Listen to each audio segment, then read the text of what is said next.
everybody, and welcome back to D&D&D&D&D campaign number 2 of Black Ink and Blue Blood.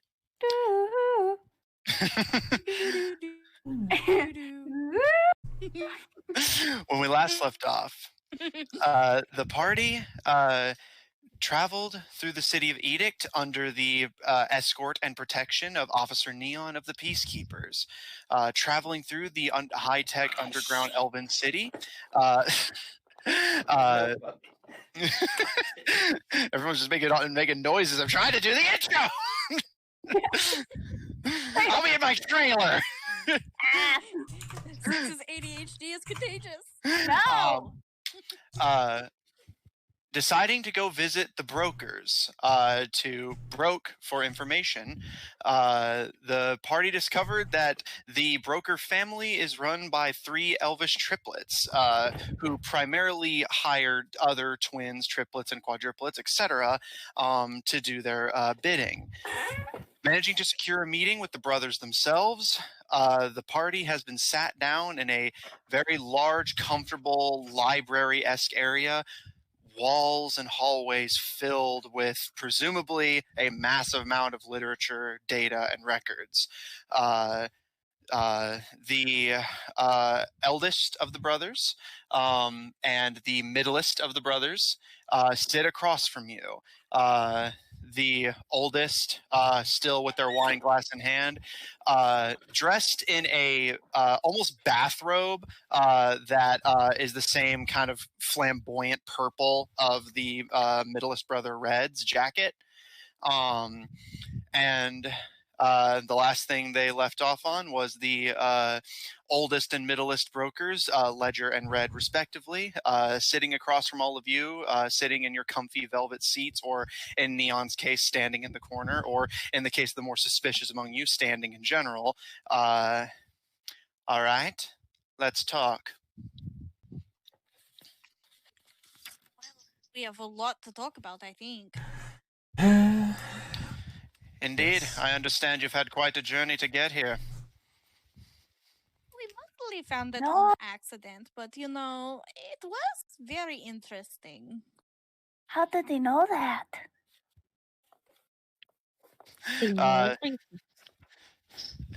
The 2 brothers give a smile and nod as Kara speaks.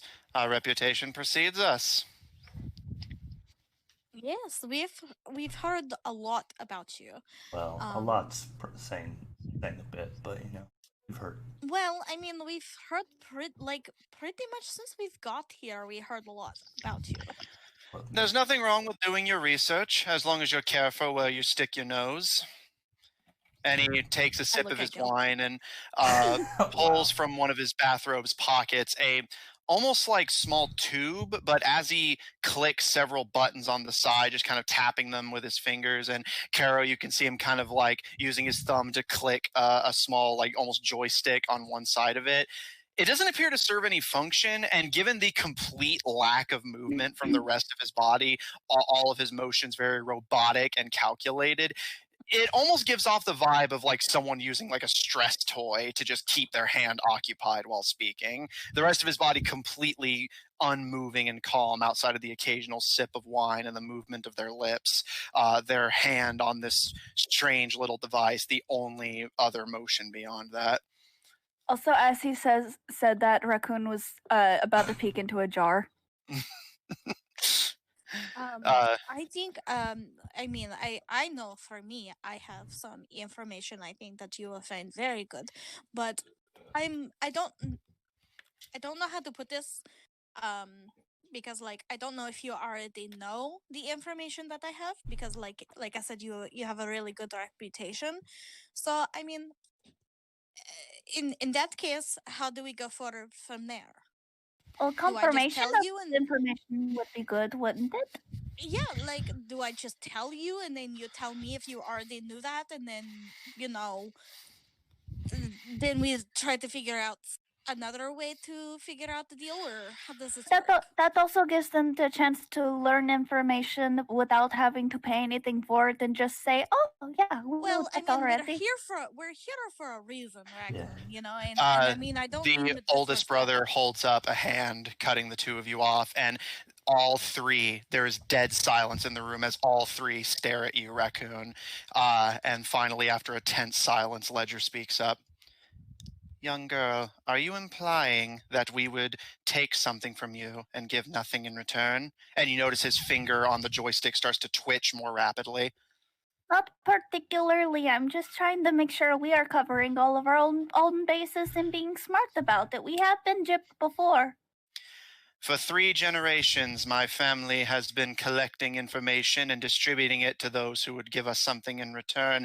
We have no intention of breaking that tradition for your benefit. Well, as much as I understand that. She doesn't mean any disrespect, of I course, you know. didn't mean it as disrespect. I meant that as like we are trying to cover our bases and we don't know exactly what you do in your off time. This is our first time meeting you. I only heard about you just last night about some officer told us about you. So we don't have a lot to go off of. I mean, you do have a reputation, I've heard, but from one person, not much to go off. Mm-hmm. The oldest brother gives... It's not a slight against you. It's just me trying to make sure we are being smart. The oldest brother kind of looks over all of you before snapping his fingers, and you hear movement as finally the youngest brother, Marcus, stands up from their desk. And you see now that they're also dressed in a very ratty patchwork purple long coat, and their elven hair completely unrestricted in a braid or tie, dragging on the floor behind them as they take very like shaky and hesitant steps, almost like they are like kind of refiguring out how to walk properly, giving off the very much the vibes of like a sailor trying to re-get their land legs as they like slowly and silently approach the couch to stand on the opposite side of their oldest brother. The 3 now sitting on the couch together, looking over all of you in this like disturbing and practiced unison before, after a tense silence, Caleb speaks up. Maybe we could ask them something about the surface, something only we know, and if they know that, then their information is probably as good as people say. I don't know, Caleb.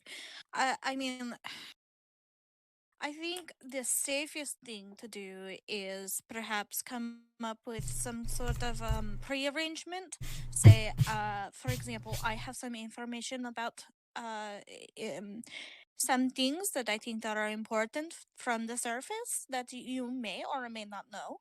So if you do not know what I'm talking about or that I tell you, you know, we have an exchange, like you said.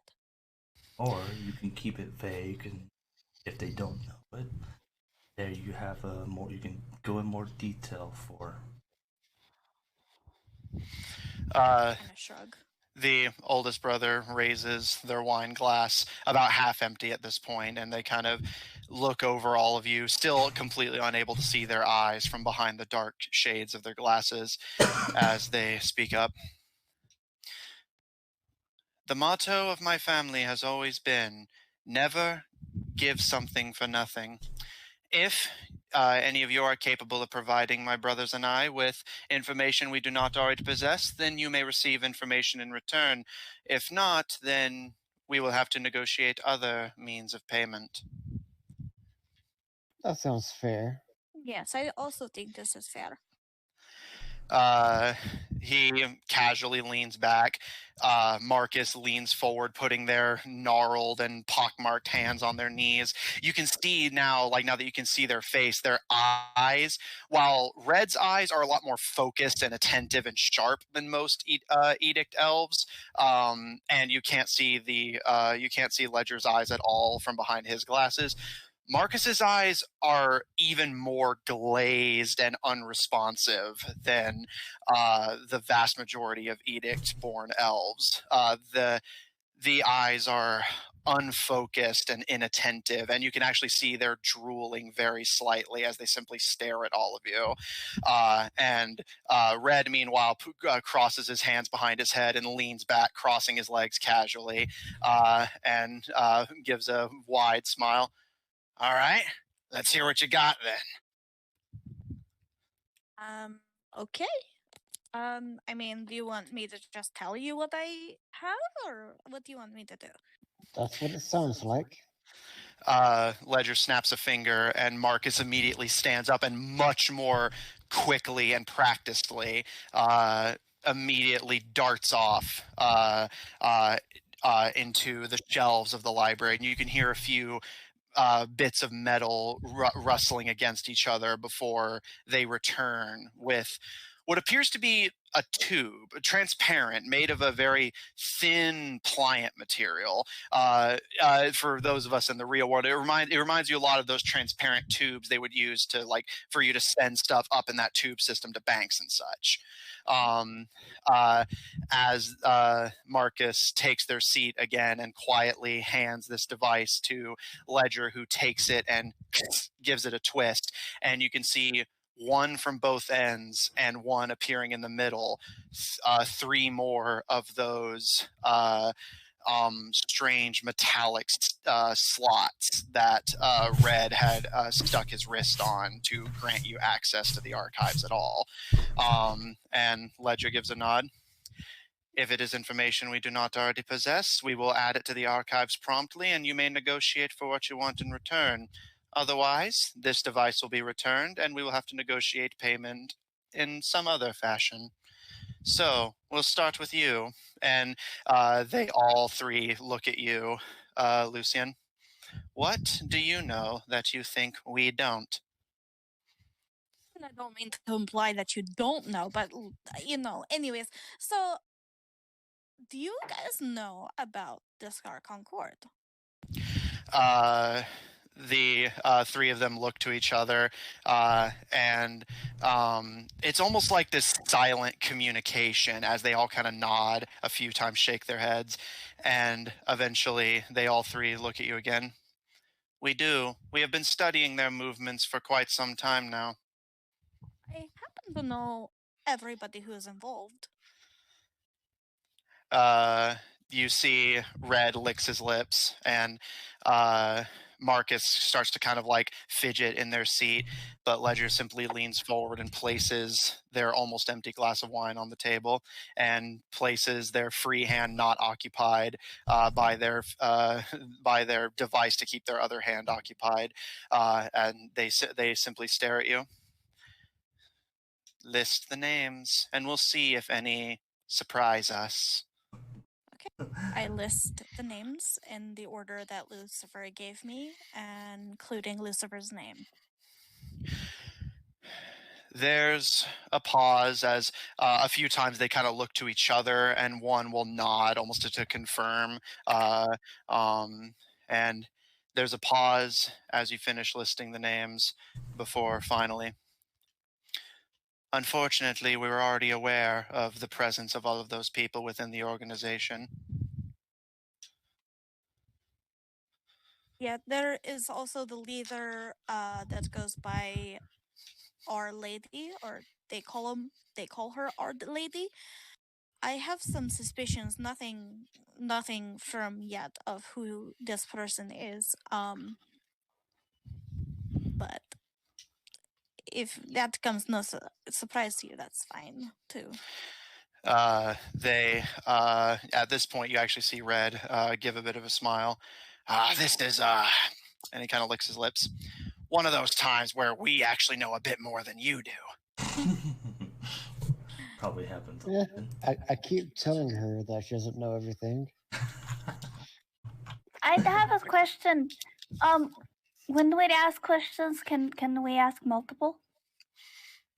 Or is it only one? There's actually kind of a pause as the brothers look to each other. And at this point, they actually start openly discussing. Oh, well, I suppose we could just take it on a case-by-case basis. I will not be manipulated into giving more information than what it's worth is. And Marcus finally opens their mouth to speak for the first time. But rather than any actual words, they simply let out a kind of low series of grunts and almost hisses. Just kind of like vague noises. But the two other brothers nod their heads. Very well put. And they all kind of nod to each other before leaning back. Very well. I suppose my brothers raise a fair point. We will take it on a case-by-case basis. However, we do reserve the right to deny answering multiple questions if we feel that whatever you offer in exchange is not worth all of it at once. Oh no, I wasn't talking about for one piece of information that multiple answers the questions. I mean information per question. There's a pause, and they kind of glance to each other again. As I said, case-by-case basis. All right. Do you wish me to continue? If you feel you have anything we may not know, by all means, proceed. I'm going to take one of Gil's daggers and slice my hand. And before I show him, well, there's this very interesting thing that I think that you will find very interesting, and I show them my ichor blood. There's a pause, and they all look to the slice on the hand, and you see the Ledger and Red both turn to look at Marcus, who just gives they kind of close their eyes and think for a moment before giving a nod, and Ledger turns back to you. I'm afraid you have still not presented anything we do not already know. I kind of shrug and take my hand back. And they kind of Ledger puts the finger that's kind of fiddling with the joystick on their small tube in thought before turning to look to you, Zephyr. I understand that you believe you may possess some valuable information we do not already have. Possibly. Honestly, similar. It's actually quite similar to what Lucien was approaching, but there is a way to, or at least what I've noticed, could be just I'm wrong, but a way to identify if someone's infected or someone has this. Well, so he kind of gestures towards the bleeding black hand. There is some way to identify if someone is. Do tell. Well, as one of them is to ask them to cut themselves, which probably not very, not likely to happen. But and he actually is going to go to Caro. Yes. Do you happen to have a small knife or sort? Something just to cut. I think Caro has her bolts, but that's more stabby. No, it could serve the I function. have a knife. I have a dagger. Well, Everyone offering their daggers. well, as long as it will draw blood, it will suffice. He would ask that you kind of just simply, he's gonna offer his hand and he's gonna be like, just a small prick is all I need. Okay. Just prick his hand a little. And I'm assuming, if my little theory is correct, it is red blood, right? Indeed it is. He's going to show it to them, and then he's going to, it's going to be kind of weird how he's going to do it, but well, actually, what he'll do, he'll grab a bolt from his thing. He's going to take it on the other hand and give a little cut. And as that hand begins to bleed a bubbling ichor, the three brothers look to each other, and for the first time, you actually do see visible surprise on their face. It seems as though if someone is not of ichor blood, it will not heal itself. Not sure how, but Actually, not necessarily, because Carol, would you? And I hand her my dagger. Caro makes a small prick on one of your fingers. And Lucian, you begin to bleed the same regular blood you've come to expect when you are injured. But is it ichor or is it Just blood? regular. Blood. Red blood. But I've had a theory about that. I noticed it, like, we kind of had. Lucian looks very confused. Well, seems some of the party members are surprised, but at least that's if you don't already know about that. Your party is surprised, as are we. I suppose it only makes sense. They change the formula so frequently, each one's bound to have different side effects. But information about this specific formula is still valuable information we did not possess before today. And they all begin to pull the sleeves of their coats and jackets back, revealing all of them having the same matching metallic indent that Red has, and pulling down their various, all of them wearing the same kind of surgical, pale medical gloves. And each one grabs a side of the tube and implants their metallic indent onto it, and you can see all of them reacting differently as whatever process this is that takes its effect. You can see Red's smile broaden and his eyes start to kind of twitch slightly. Marcus's hair starts to kind of like almost like not quite magically twirl, but like you can almost see energy coursing through their magical elvish hair. But Ledger, for his part, is completely motionless as finally they all remove their wrists from the device, and Ledger clicks the tube, and all of the metallic spikes retract as they hold the tube up. A security measure. And he gestures to you, Lucian. Your friend does raise a fair point. One person cannot know everything in the world, but three, on the other hand, can. And I suppose it's only fair that you know that, because I know a good chunk of you in this room are thinking of trying to beat the information out of us with violence. If you kill one of us, then the information is lost for good. That's never crossed my mind, at least. No. That's crossed mine. Besides, really, are you all three people, or are you all just three separate parts of the same person? They all look to you, clearly having heard you, but do not answer. Ledger simply holds the now safe-to-handle tube out, and Marcus quickly snags it and starts like almost scuttling back to the shelves to place it wherever he had initially retrieved it from.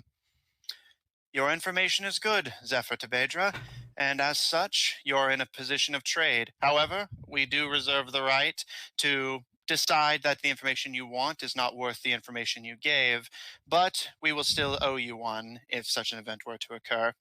And because we are feeling particularly generous, we will not count the questions as the currency in and of itself, only the answer. If you ask us something we don't know and we cannot answer your question, then that will be considered.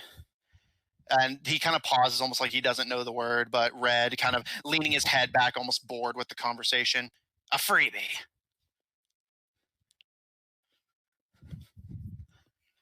I appreciate it.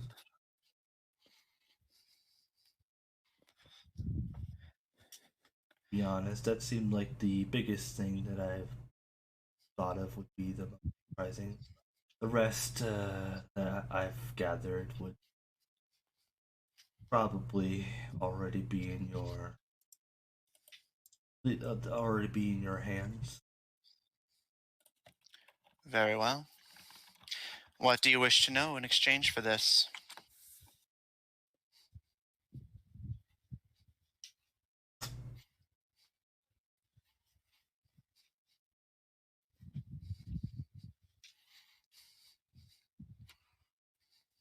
I don't know, I didn't think I'd get this far. No, well, no, actually, this is honestly gonna be interesting. But Zephyr's going to look at Caro, and he's going to have to stop. He's going to kind of think to himself,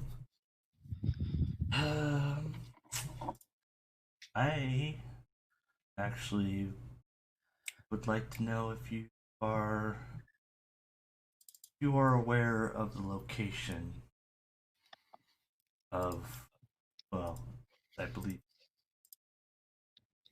of my friend here. Points to the fox. Old party members that you they used to be. If you happen to know their location. There's pause, and the two remaining brothers look to each other as Ledger looked back to you. And once again, you've surprised us, Mr. Tebedra. All of our data up to this point would suggest that you would act in your own selfish best interest. That I'm not. There's a pause as the two of you make this kind of slow, cautious eye contact, and eventually, you fascinate me, little kobold. And he snaps his fingers and shouts in Elvish. Those of you who can speak it understand what he's saying as he kind of turns his head very slightly and raises his voice. Marcus, please fetch the Caro files. The Caro file. Zian's eyebrows go up a little bit. They're soaked in bog water. While Marcus is grabbing whatever it is they're asking him to grab, Caro, how are you reacting? Just like looks to Zephyr and just, oh, how sweet. Well, I wouldn't, go as far as that. Let's see how this. Nice. Let's see how this plays out. Lucian sits back in her chair and crosses her legs and her arms. All right. Give me just a minute here.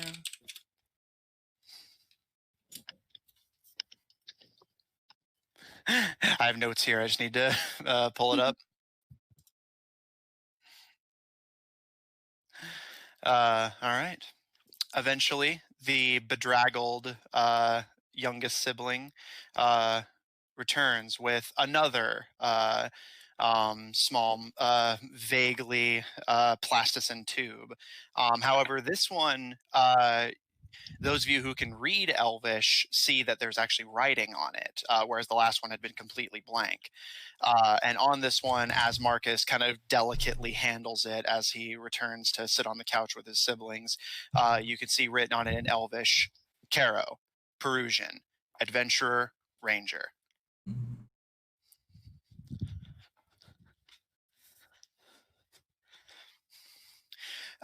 As Marcus sits down and Ledger takes the tube and activates it, those same metallic spikes emerging from the sides and middle of it. Are you sure this is the information you wish to trade? The location of the party is what I'm at. He gives a very slow nod, and you can almost just barely see the slight, faint traces of a grin as they each almost ceremoniously plant their wrists on the spikes. And you see the same reactions, or in Ledger's case, lack thereof, as you can almost see like visible processing as they take in information that has clearly just been stored away, accessible only to them in this form. And as they remove their wrists from the spikes, Ledger retrieves another tube-like device from his bathrobe pocket. This one, almost seeming akin to a flashlight if the light part was at an angle on the top rather than straight down on the bottom. And the brothers stand up and press. Ledger presses a button behind this light, and you all see this brilliant blue light projecting off of it, and look to see on the very decorative and lavish chimney wall of this kind of living area where the information is being processed and the conversation is being had, you see a projection on the wall as Ledger speaks up, and each of the brothers pitching in at various, almost rehearsed intervals. Unfortunately, the bulk of your party died shortly after their capture. However, one still survives. And they click it again. And the first projected image you all saw was a mountain, very large with this. The angle of the picture makes it seem like it was taken at a very great distance from a very upwards height. And as they click the button again, Caro, you see a familiar face.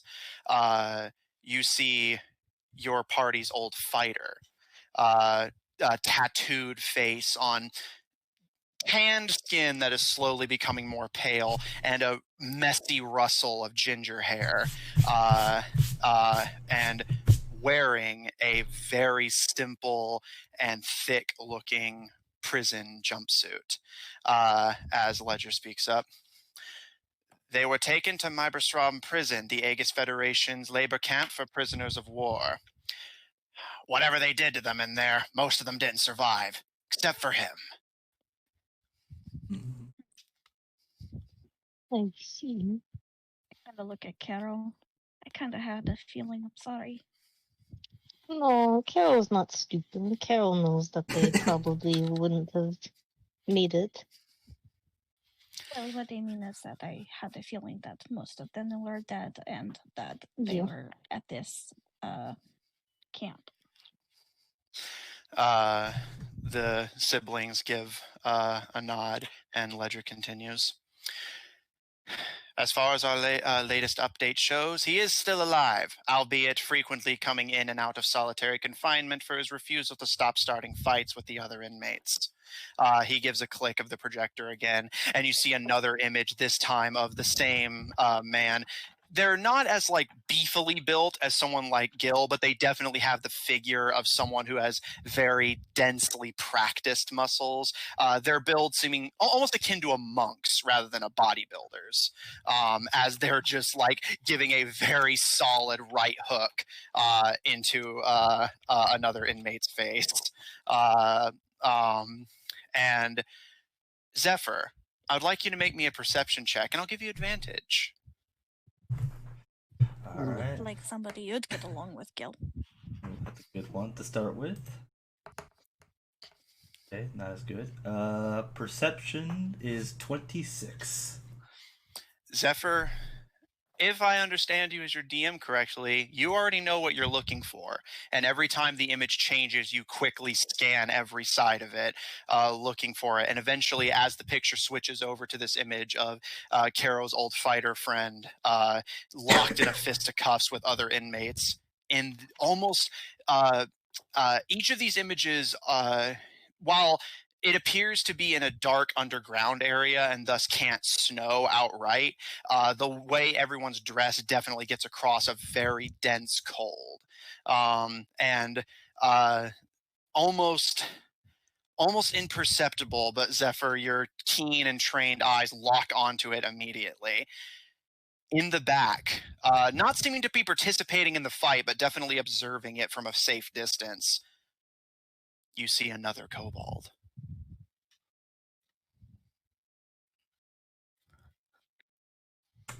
All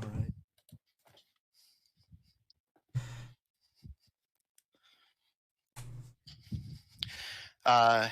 Ledger gives a final press of the button, and the image disappears as all three of the brothers cross their arms behind their backs, again speaking in very rehearsed and scripted ways.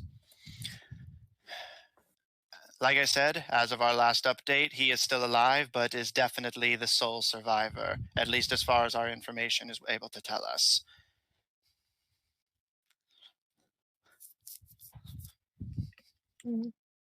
At least one of them survived.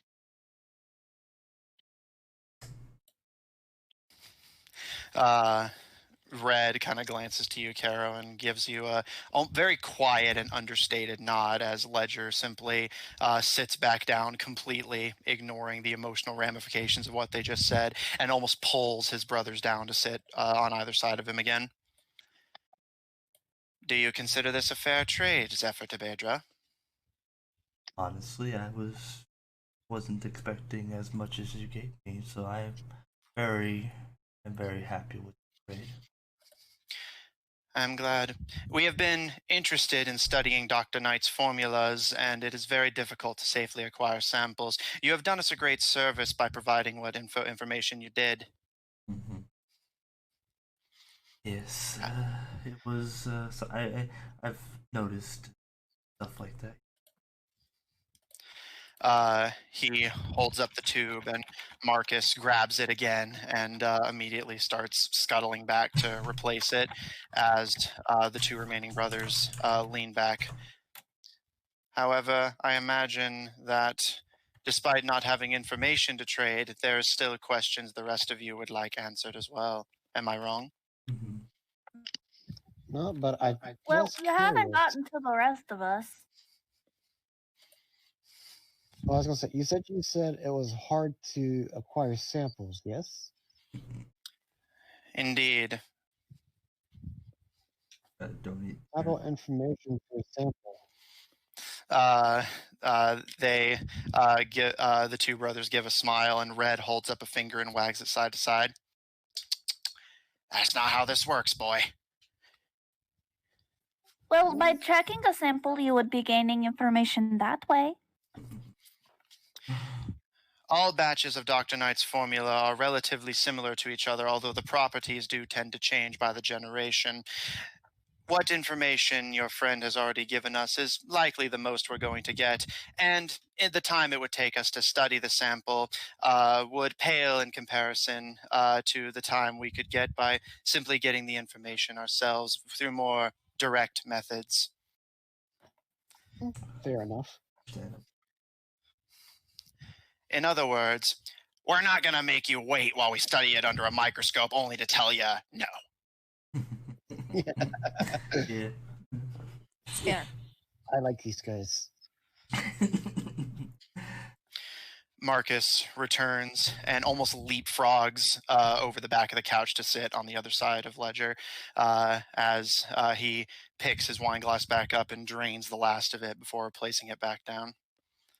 So, seeing as it is unlikely the rest of you have information you can trade, the same deal... Oh? Didn't even ask the rest of us, so how would you know if we do have information that you know or not? We could surprise you. We offered you chances to speak, and you did not. But now is your You chance. You were going by person to person. Red kind of grins and leans forward. I like this little goblin. All right, what you got? How many fingers am I holding up behind my back? Like... Close, but no. How many people are inside of me? Excuse me. Yeah, what she's got. Right? Phrasing. Phrasing, but also this is Raccoon. She's not thinking like that. The brothers actually don't react to this statement at all, and they simply look to each other, and then Red kind of tilts his head. Are you saying emotionally or spiritually or physically speaking? There's a lot of different ways to interpret that question. How many people am I? Ledger gives, again, that same almost imperceptible grin. Depending on who you ask, you are the some approximation of everyone you've ever encountered who shaped your current personality. However, to answer your question in the more literal method that I think you're asking, and Red speaks up, 3. I don't know. That sounds a little not correct. Oh. That sounds right to me. Do inform me how the information I've gathered up to this point is lacking. Name all the 3 that I am. And each brother rattles off, going from Red to Ledger to Marcus. Raccoon, Gecht, and Marcus gives kind of. My God, I love him. Your pronunciation could use a little bit of work, but close enough. Now, does anyone else have any attempts at bartering with us? Oh, no, you left out one. And you can see Red and Marcus both look to Ledger and immediately start kind of carefully, like that kind of awkwardness whenever you know someone's about to have a fucking meltdown, and you just kind of start to put some space between you and them as Ledger slowly stands up and looks down at you, Raccoon. I do not like your attempts at dissecting the information I've spent my entire life cultivating in this library. I'm not to dissect anything. I'm trying to see if you actually know, so that way I may provide the information. You're not Yes, asking right. You're not asking me a question. You're trying to dissect technicalities to imply that my information is. You said I was Raccoon, Gecht, but you left out one. You see the elf's eye begin to twitch very slightly. Raccoon? I wasn't done talking. For one, I had to take a breath and swallow my spit. Kid, maybe you should go back downstairs and get yourself a juice box. And No. Marcus starts to let us sound almost like a scared puppy starting to whine slightly. Raccoon, I don't think now. I don't think. Talk. I am no. Lorelei. I am Lorelei as well. I am Gecht. I am Raccoon. I am Lorelei. And I am my father's daughter. I am an exiled goblin. But I am Lorelei. And you see Marcus raise their hand and nod, and Red very cautiously approaches Ledger and puts a hand on either of his shoulders. Marcus already knew that. The library's fine. You didn't say it. So how was I supposed to know you knew that? Raccoon. No. Let's go downstairs and have some coffee. They're worse than Lucien. Come on. Let's go have some coffee. Come on. And while get up and try to usher her out. And Lucian, as you start dragging away Raccoon, Red is trying to like slowly coax Ledger into sitting back down. His eyes still like twitching, and you can see his hands clenched into fists as Red's just like, "It's all right. It's all right." Like him. Some coffee. Come on. I don't want coffee. Yes, you do. Let's go. Yes, no, you leave do. me alone. No, Raccoon, this is for your own good. Trust me, please. Coffee. I The don't want to coffee be is for your moved. own I'm good. standing there. He can deal with my presence in the room. And that's not me saying that. That's not Raccoon saying that. That's me saying that. No. I kind of look helplessly at Gil. You're stronger than I am. I know now that they knew, even if they didn't say it. So that is the situation over. I don't think you're missing the point, Raccoon. Raccoon, dear, get on my back, please. Get on my No. No. We're not going to leave. It's just I feel more comfortable if you were there. back. No. All right. Well. I'm going to pick Raccoon up. I I'm going look to put her on my back. I look to the elder of the triplets. You have to understand, she's just a child, and she is and I kind of gesture at her helplessly.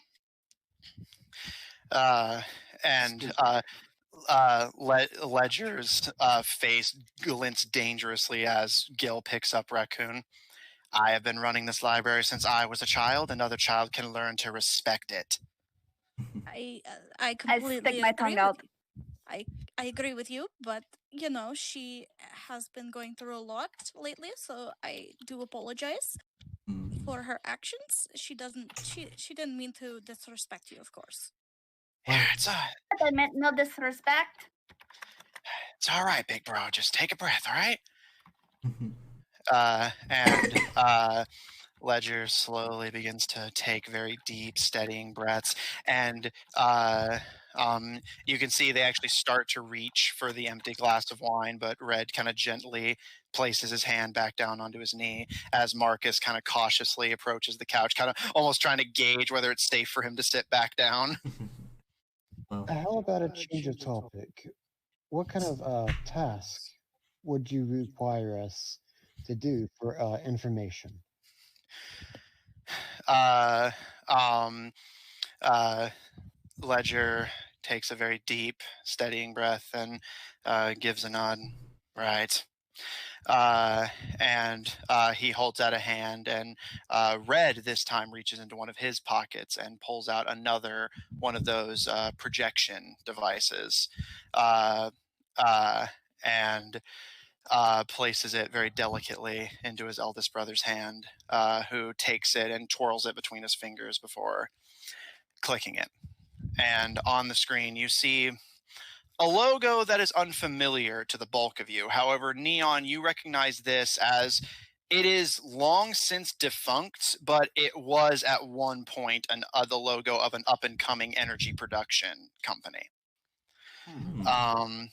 And after a pause, as the three brothers collect themselves and kind of almost like have to like visibly kind of get back into their rhythm, as they begin to speak up.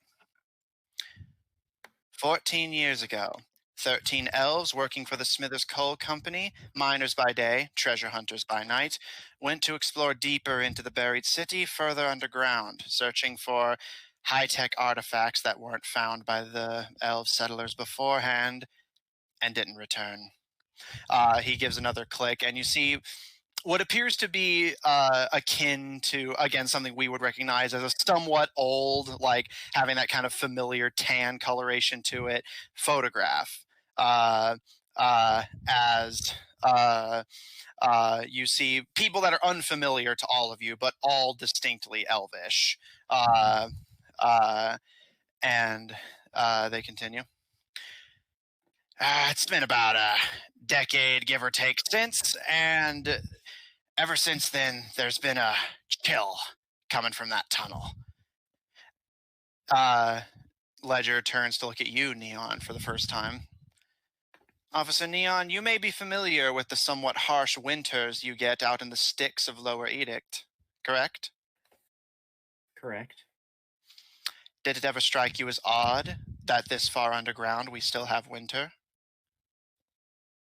Now that you mention it, a little bit, yeah. We've sent agents into the tunnel in the past, but none returned. However, a few years ago, various people were spotted coming in and out of that tunnel, seemingly at random, but activity has ceased altogether recently. And they click the device again, and you see what appear to be pictures from very far away of what appears to be a beautiful elvish woman, seemingly a wood elf, judging by their tanned skin and curly copper-colored hair, with a bright pink parasol covering their head. Does this person look familiar to me? I was like, does that seem familiar to me from the elf that was stalking outside of the tavern? Yeah, I will say, since you both seem to be following the same thread, and one of you has keen mind, after all. The woman herself is not. It was a very young elvish girl you saw before. However, the parasol is almost identical. Okay. I'm calling it now. That's the lady. I kind of point to her. I've seen her. Have you now? Yes, in several places. Then it's likely that the conspiracy you're coming here to get information on pervades this case as well. So perhaps we can negotiate a trade. They click and the projection turns off completely. Any treasure you find down there is yours to keep, as long as we are told all that you found so that we may add it to the archives. We're not interested in gold, credits, or artifacts, magical or otherwise. We simply desire the same thing as you. And Ledger and Red speak up at the exact same time in unison. Information. Yeah, Okay, I think that's information is fair. power.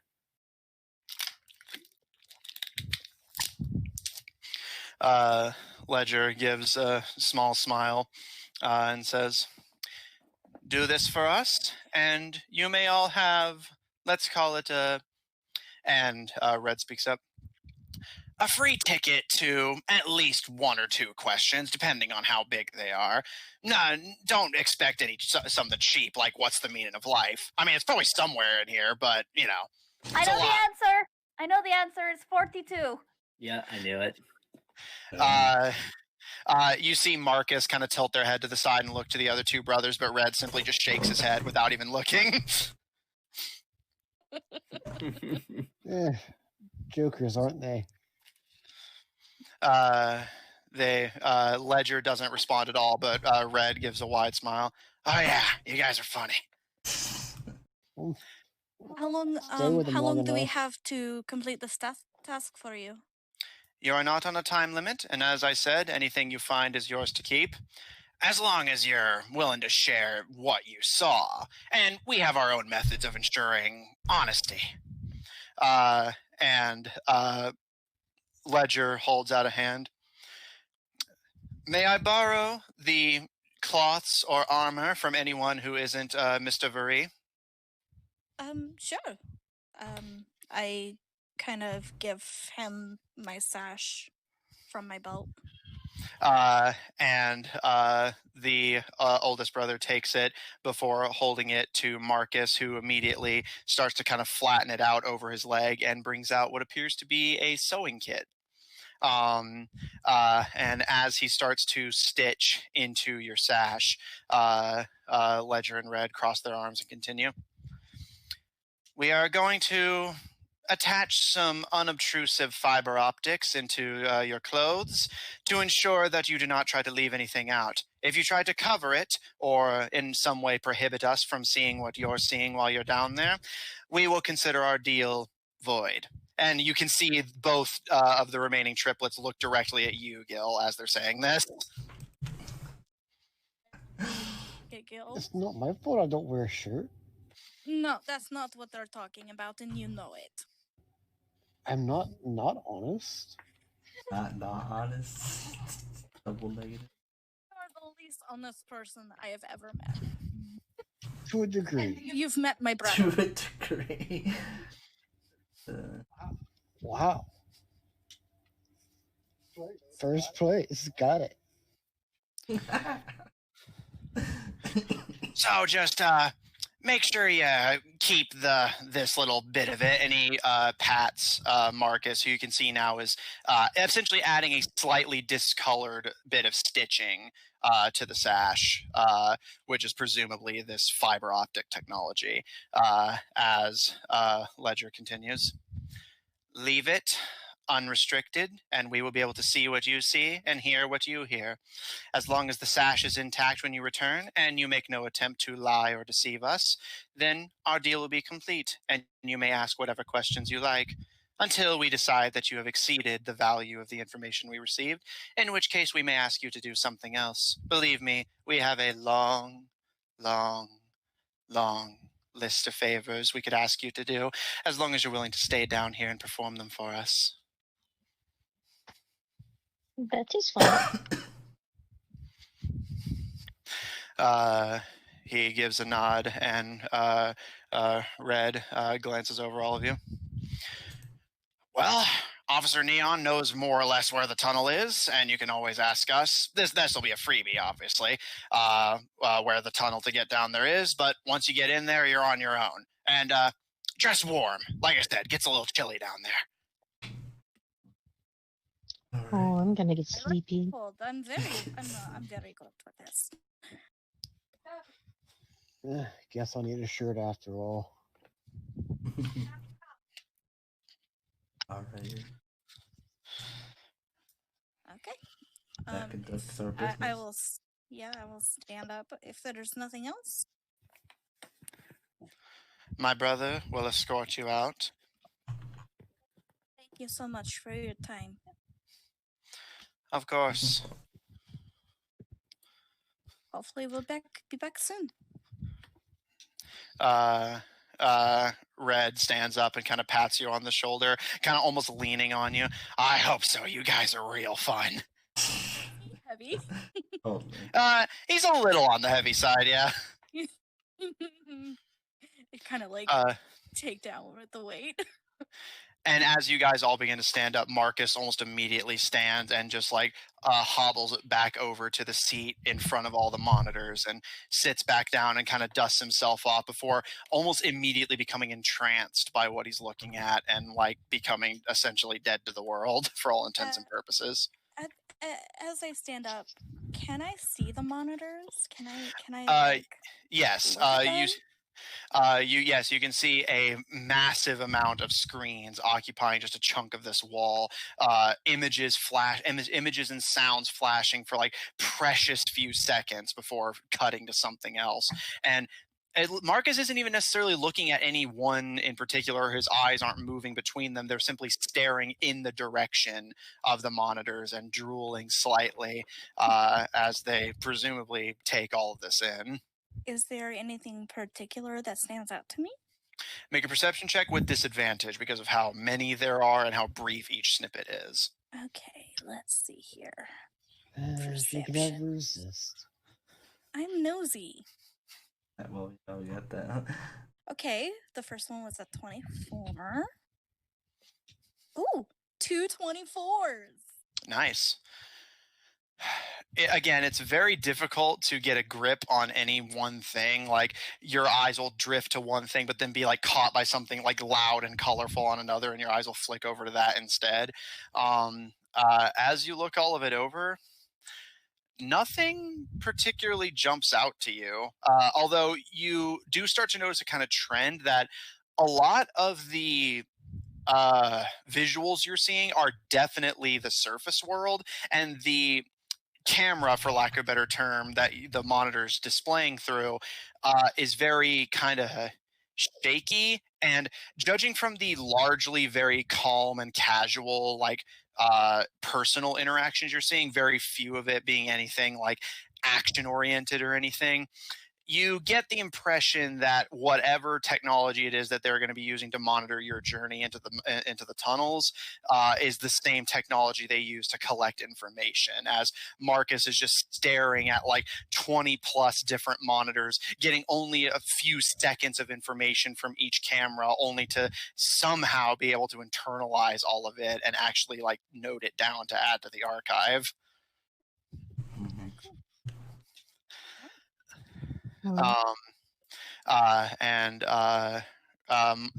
Ledger grabs the sash from the couch, a very small discolored patch being the only sign of it being tampered with, and approaches you, Lucian, to wrap it back around you and tie it back into place. As I said, leave this uncovered. All right, I will. What I'll do is I'll put it like a belt, and then make sure that it's not covered by my shirt.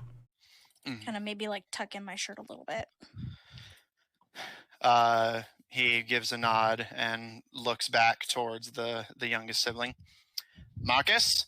And Lucian, you glance back to the screens and you see a very almost imperceptible movement of Marcus's eyes.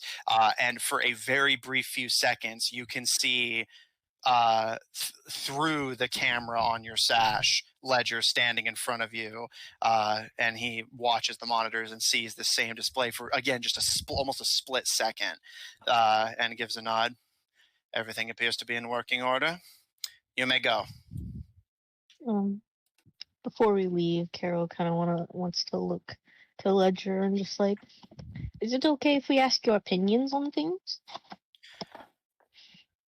Opinions are not a currency we typically deal in, but you may. What's your opinion on Perusia?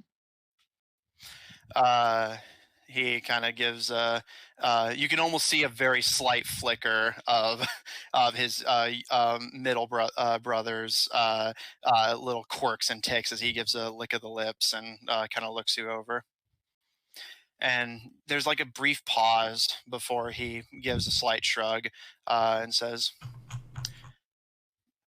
"They are an interesting group, colorful, their adventurers are powerful." And he kind of like trails off a bit, but you can see a very slight furrowing of the brow behind the dark glasses, and they look back to you. "Any particular reason you want to know? I know it is your home, but I'm interested to see what bearing you think this has on your current job." Well, I was just curious. You seem like an interesting person. The elf kind of tilts their head to the side slightly. "That's something that hasn't been said before. At least, not in the genuine complimentary sense. You intrigue my siblings and I as well." She just kind of does the like, "Oh, stop it, you" thing. Oh, you. And make me a persuasion check. Okay, 1 second. Ellie, I'm gonna need you to move. Sorry, BB. Go on. I'm sorry, she's in the way.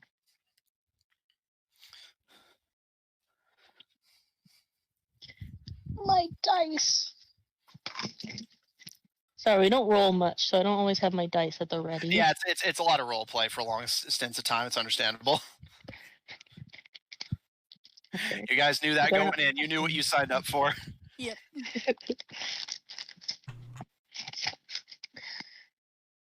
These dice better not be evil to me. Bless the dice. Come on, come on. I bless thy dice. At you. They're cursed forever. No. Well, I got a 15. Ha. Ledger kind of pauses. They look you over, and you see Red kind of corralling the rest of the party to get them moving. And there's a long pause before they say, "It is regrettable what became of your fellow travelers. I do hope the journey to find the remaining survivor brings you some sense of closure." Yeah, well, I've had a long time to think about what may have become of them. I just hope that wherever they are, whatever gods they believed in are kind to them. You see Ledger's face almost imperceptibly give a very slight twitch, and after a bit of hesitation, it's very robotic, but still the most kind of down-to-earth thing you've seen the oldest brother do. Pat you on the shoulder, they're always wearing surgical gloves, so it doesn't interfere with your poison. And after a moment, they, in kind of a low whisper, as if they don't want the rest of the group to overhear, say, "I would not follow that particular train of thought too far. They may be closer than you think they are. I said they were dead. I never said they were gone." Fuck. I knew it. Oh, they're like us. Carol just nods and kind of whispers, "I'll keep that in mind. Thank you." "And thank you for the compliment." And you see the very slightest ghost of a smile as he turns and kind of looks down to Garrow, who's still kind of like, thankfully not like making a mess of the furniture as you ordered, but just kind of like lounging and kind of looks your tiger up and down before nodding. "You best take this one with you. They'll be more used to the cold than you are." Yes. He helped me through the cold, and now he will help me again. Let us go, Garo. The tiger kind of stretches a bit and kind of rolls their back before standing up and giving a yawn and shake of the head before stepping forward to follow you. She kind of climbs onto him. And you see Ledger simply sit back on the couch. Marcus loyally sitting to observe the monitors as Red starts to escort all of you back through the door and plants his wrist on the device again as the door shuts, leaving you all in relative ambient darkness to descend the stairs that you would come up. There's a very brief pause before you Red, this time behind all of you. I told you not to make him mad. And that was really intense. Man, that would be fun. No, it would not have been, Gil. Nah, yeah, the lady's right. No. My brother's not fun to be around when he gets upset. He looked like do we have concept of like a volcano? Yeah, of course. Okay. He looked like my dad. Like a volcano. You know, like he was like a little bit red. Did you see some steam? I did. Well, his hair is red, so That's not what I mean. His own He fault looked for very being quick upset, to and I anger. did not like it. This is his own fault. He let himself get that way. Well, I think he was, I think he was very offended, and I know that you didn't mean to offend him, Raccoon, but he seemed very offended. That's his own fault then. yep. I've half a mind to clobber you upside the head. I mean, sure, He's but a, they won't he's do a anything. full-grown man. He should know how to keep his temper. I think it's a little bit deeper than that. Am I right, Red? Red gives a nod, kind of patting to a rhythm known only to himself. As to the rest of you, it's just noise on the walls and railing of the stairs as you descend. Oh yeah, he's always had a little bit of a problem keeping that under lock and key. But we all have our quirks. My littlest baby brother never really learned to talk good, but we all understand him, so we're able to organize ourselves just fine. My oldest has his temper, and me, I have my quick wit and sense of humor. If you think he has a temper, oh my goodness, you have no idea. Yeah, you should see Lucian's. I was talking about Lucifer. You see feels one, you right see too. the other. I was like, feels right. You have a bit of a temper yourself. I never said I did not. Oh, well, we all have red hair. We're all elves. You both of you have crazy tempers. We're basically family. Oof. You don't want to get in that family, dude. Well, it is what it Excuse me, is. my family is great. Thank you. Seen your brother family. lately? It's like, your family's great. That is What? besides the point. That is besides the point, I think. I I think what he means that we are like family. And Red just kind of gives a grin, seeming to just enjoy stirring the pot a bit. But you see him look to you, Raccoon, and say, but for what it's worth, I am sorry that he snapped at you. It's been a long time since anybody came to us, and we're used to understanding Marcus. And, it didn't occur that, maybe not everyone else knows what that means. So to him, it looked like you were saying, like, a bunch of yellow pages, this library. Not something you want to say to someone who's had 3 generations of their family doing this crap. No, I mean, Still your shouldn't take library it is out on other absolutely- people. Your It doesn't library make is you beautiful. entitled. He gives a bit of a smile. Yeah, imagine somebody who was really smart and knew a lot of stuff and was super entitled because of that. Looks like Lucian. Yeah. Lucian makes she just walks down the stairs. She knows He's so she's been fun looked to at. pick on. Red's grin just gets wider. And he looks down to you, Neon, and says, "What about you? I figured as a cop you'd have all sorts of stuff you wanted to ask." Not really. It wasn't my visit. I'll come here on my own time. He gives a bit of a smile. "I'll make sure we have some tea ready for you. Very small tea. Does your robot take tea as well?" Why, of course. Small. She's mine. He gives a nod, like, oh, this nod of just like, yes, that makes perfect sense. Yeah, obviously. What kind of robot doesn't like tea? The Tea sounds electrical great. kind. Actually, you know what? I would really like some more coffee. No. You've all had enough. And so have I, quite I'm frankly. craving it though. Is that normal? Unfortunately, it is. Probably dying at this point. How much coffee, but Wouldn't that be nice? Oh, yes. Speaking of which, what's you guys' plan once you get into the tunnels? Well, Explore. figure out the Maybe problem. see what's going solve on. it. Yeah. Figure out the Eat problem. some shit up.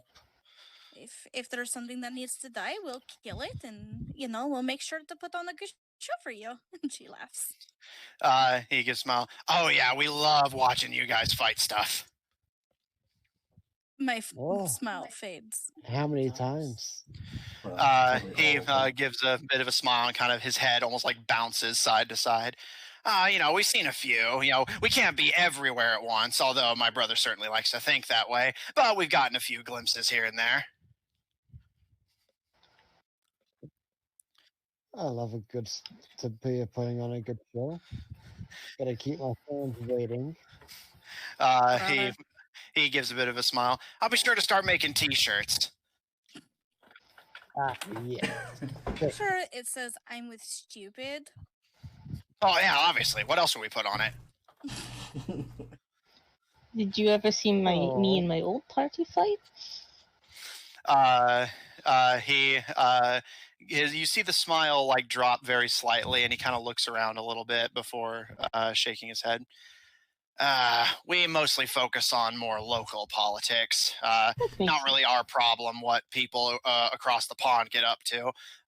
But we did do our research once you came over here. Got to make sure we keep our bases covered, At pond because they're frogs.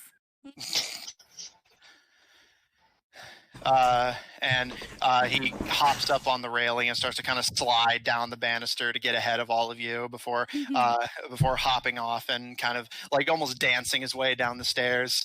Seeming to just be the kind of guy who likes to be in very constant movement, and says, "But that's just my share of the information. Perhaps the other two know more that I don't." Mm-hmm. I do have one thing that I'm curious about. You don't have to answer. Well, shoot, I'll do my best.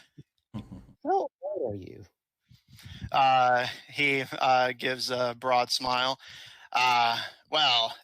Me specifically, I'm about, and he kind of pulls back his sleeve a bit to look at a watch he's still not wearing and still has not put one on since the last time he did this bit, and says, 3 minutes younger than my oldest. She just laughs.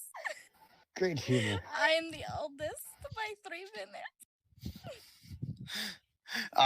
He gives a smile and eventually says, 217.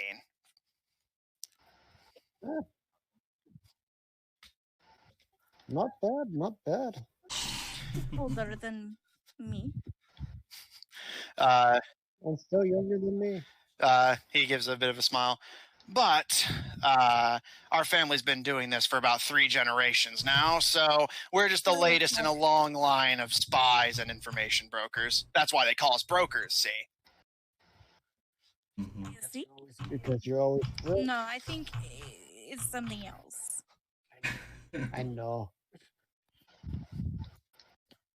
Sorry for his But I'm broke ignorance. too, so. He gives a bit of a smile and looks over all of you. You're fun. I hope you guys stick around and don't die. Not dying would be optimal. But sticking around can't promise it. Yeah, we've got things to do. Oh yeah, you guys are real busy with all that saving the world political conspiracy stuff. Anything about saving the world. I did. Well, if we don't save it, who will? Well, you live here too, Zephyr. I live here. You live in this world, do you not? Yes. Or are you suddenly an alien too? Well, I mean, I do. I live I'm alive on this planet. Yes. Okay, so then it also, that means that you should care about saving this planet and where you live. And I will say, you guys notice Red completely stops contributing to the conversation at this point.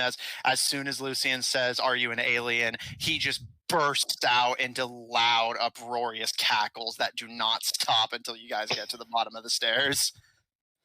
I feel like he knows something we don't. That's okay. Zephyr's an alien. He's a little lizard boy. We already know. And besides, if we don't save the world, it's going to get very boring for these poor brokers if there's nothing to view. Well, there'll still be stuff, dust pile over here, ash pile over there. Yeah, but that'll get boring very Yeah, quickly. that'll not Fighting get over the boring dust real piles. quick. Wait, I think that ash pile twitched. Yeah, see, he gets it. And he places his wrist on the device to open the final door. All right, everyone keep your arms and legs inside the vehicle at all times. Oh, and he pats you on the shoulder, Gil. One of our secretaries gets off of work about 7 o'clock. You'll have to figure out which one. Yes. Gil's actually gonna blush at that moment. Oh, saw that, did you? He kind of gives a bit of a smile. I don't know, maybe you were taking a nap upstairs, but we see a lot of stuff. Yeah. I like you, Red. Oh, I like you a lot too. We're basically family, like I said. I mean, look, we got the same ears. We're both pale because we don't get out into the sun a lot. We both got the red hair. Our personalities are so similar. Let's see, what color are your eyes? He kind of does this almost like hand, like chin resting on his folded hands, like going out of his way to appear really demure and cute as he flutters his eyelashes to allow you to see that he has blue eyes. I also flutter my eyelashes. I have green eyes. What? Oh, well, they're basically the same color. He starts laughing really uproariously again. True. Same colors, right? Sure. All right, you kids get out of here. I gotta get upstairs before my oldest has another temper tantrum. I kind of snicker. Say that? That sounds like you're saying your oldest child. He gives a bit of a shrug. A bit of a habit we picked up from our parents. Well, It's me, I understand. that would be off. He gives a nod. You guys get out of here. You're mucking up the floors. See you, little blue goblin. And he pats the device and plants his wrist on it, and the door shuts. The raccoon blinks and looks at Lucian. Am I blue? I thought that was green. Colorblind, maybe? It's the same color, I guess. Well, yeah, maybe. Maybe he perceives colors differently. I think he's a little colorblind. Gil, do I look blue? Do I look Nah. do I look Am I blue? You're green, I've been but he's blue my colorblind. entire life. Well, either. Blue? I color? Well, either he perceived you as blue, or he was merely making it a joke about the whole blue and green being the And same green. color. Yeah, I think it was supposed to be a joke. Who knows? Flies right over Raccoon's head. Well, Gil, if you want to, you can do whatever you want with the information that he gave you about that girl. I, for one, am going to go find some more coffee. You don't need any more. You really don't. Taking it. We already had to deal with another thing that we tried. We don't need to add another. Though, I will look towards, if I remember correctly, it was Delilah. Yeah, the goth twin was Delilah. Yeah, and I'll sign to her. Do you want to go on a date tonight? You see currently it is the perkier of the two at the counter, and she blows a bubble of gum before turning to grab something from the other side, allowing you vision on the other one, who smiles and signs in return. And go ahead and make me a persuasion check.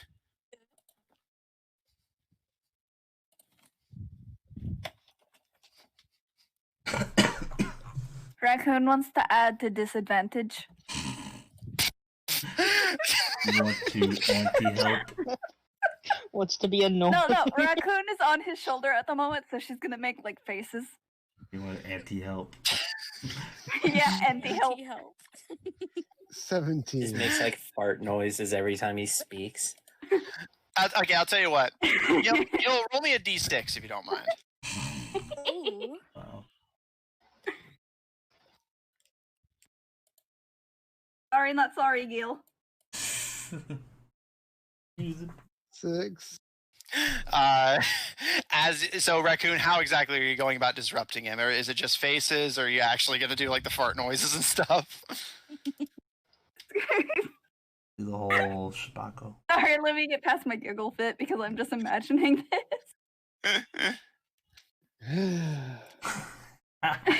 She's going to be making faces from over his shoulder and also making shapes with her hands above his head. Rabbit ears. He's bunny. Gil, you see Delilah's eyes occasionally, like she has like a slight smirk on her face as her eyes can kind of drift upwards occasionally before she eventually signs out. A bit busy tonight, but come back another day and I'll see if my schedule's free.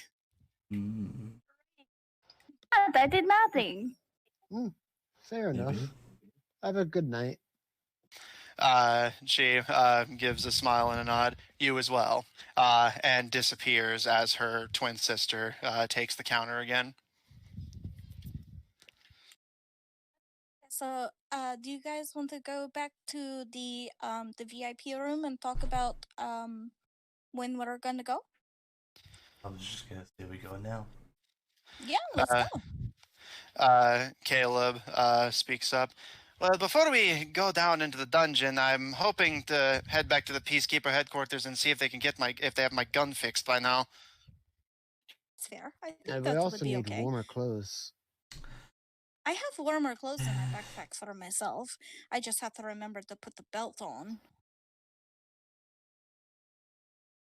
After a moment of consideration, Caleb says, do you guys want to meet back up outside of that store where we got the snacks? And he kind of shakes the now empty can of sugary drink.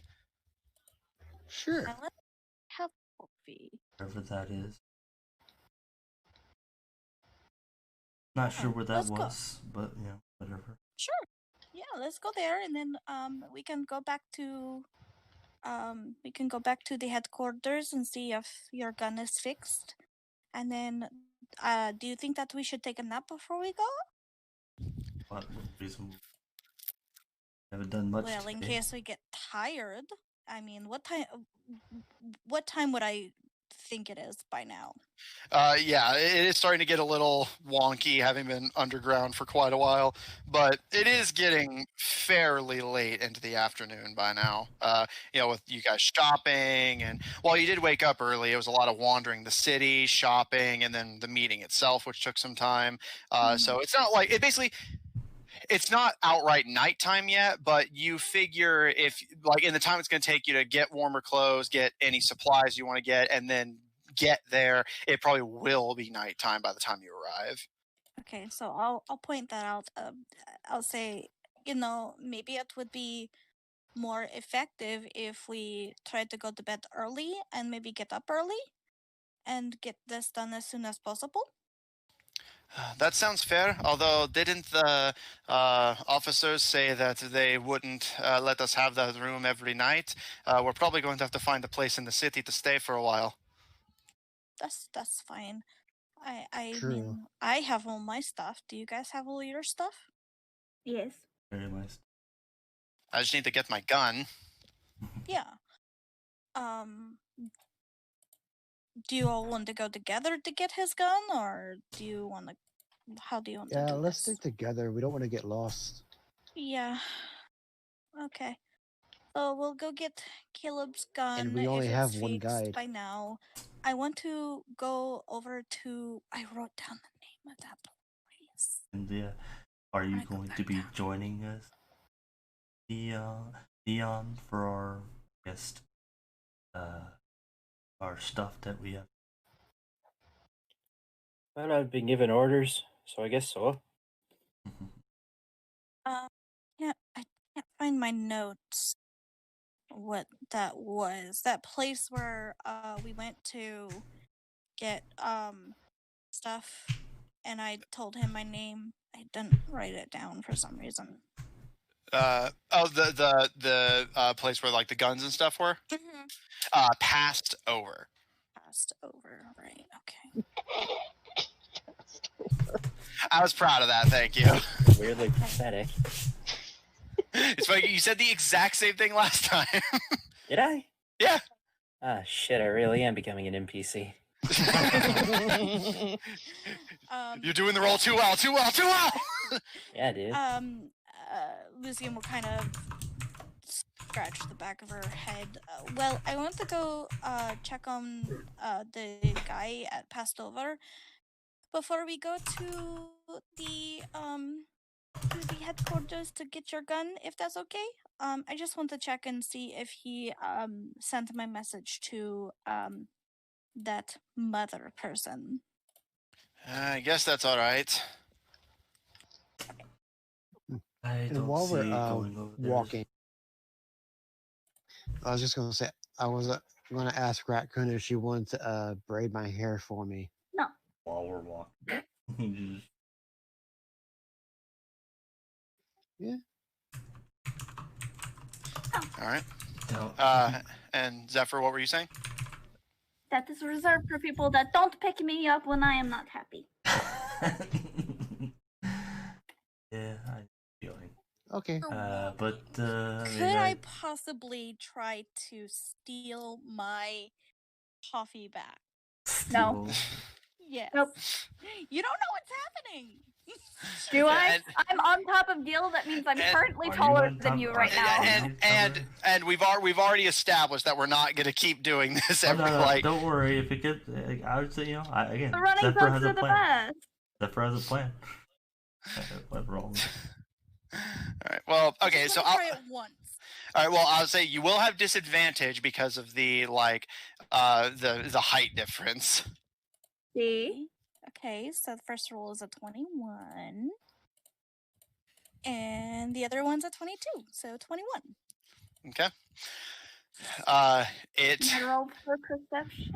well because you're not going out of your way to pursue unless Raccoon's just constantly on guard for their coffee being stolen. She You has been stealth it? because she doesn't want Lucian to have any more.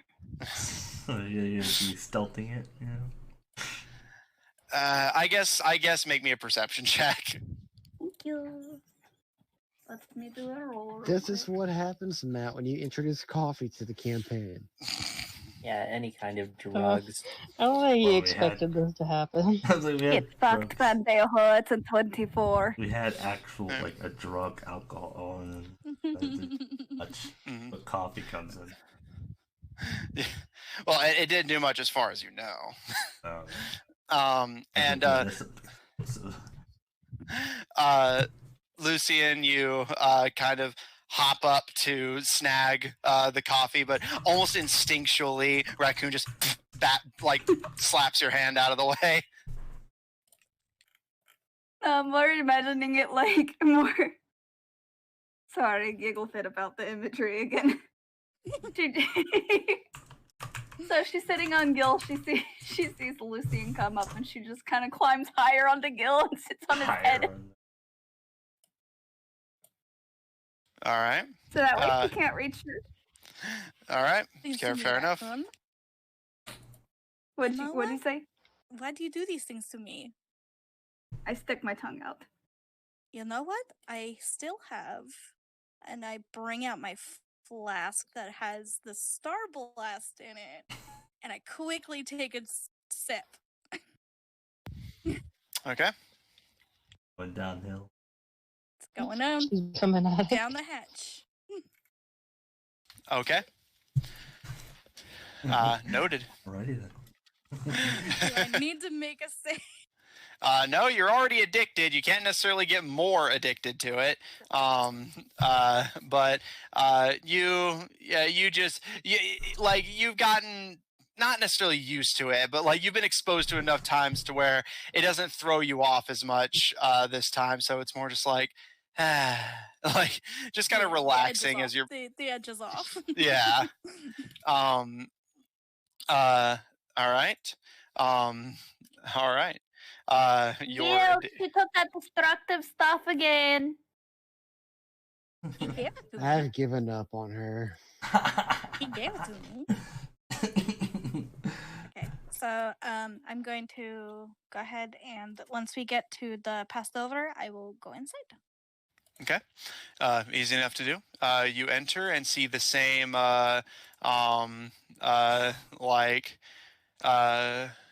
the same elf running the counter, who kind of looks up and kind of raises an eyebrow a bit to seeing you again relatively quickly. Their bloodshot eyes still peering at you from under their curly long hair. Can I help you? Yeah, I'm just checking in with you. Have you sent my message yet? He kind of squints a bit and gives a slow nod. Yeah, but it's gonna be some time before Mother gives a response.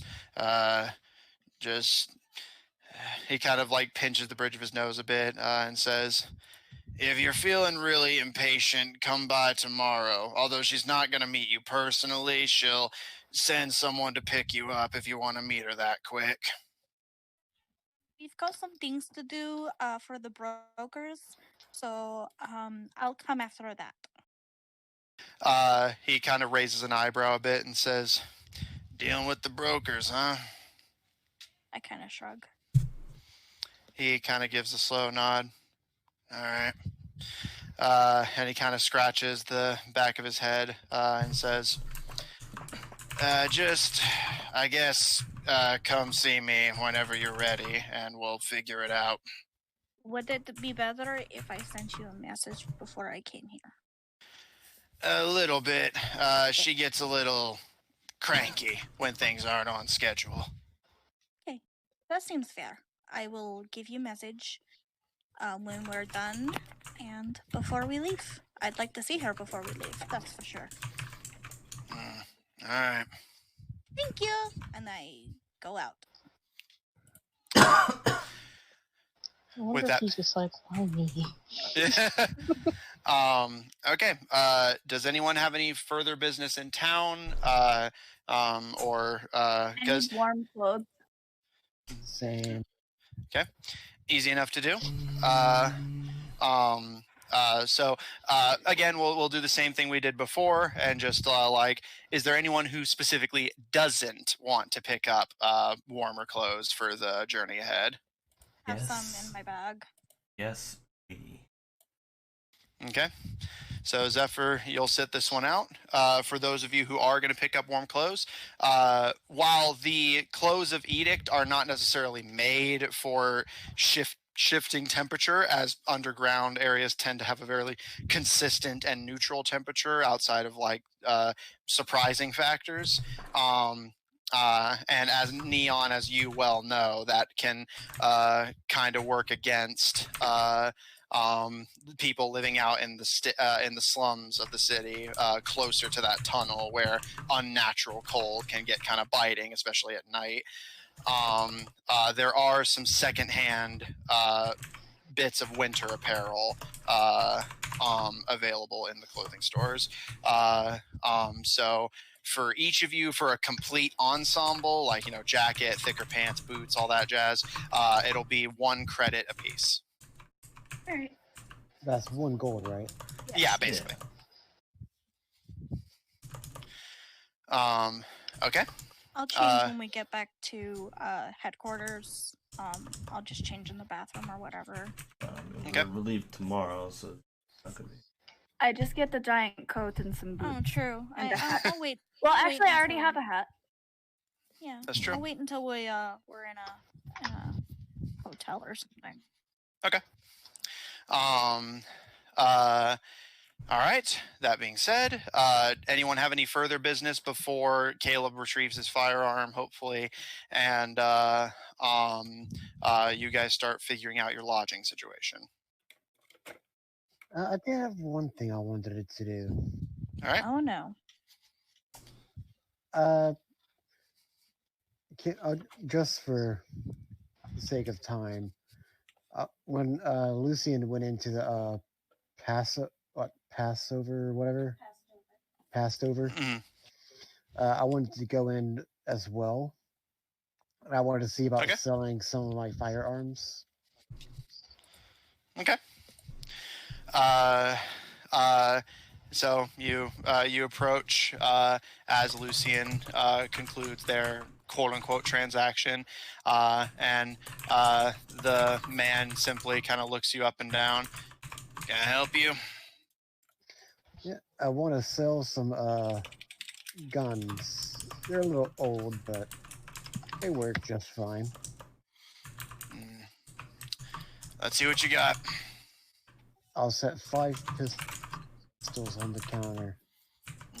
He kind of looks them over, and he doesn't seem to have the discerning eye of an expert, but does seem to relatively know his stuff as he looks all of them over. And you can hear him kind of mumbling to himself. Definitely an old design.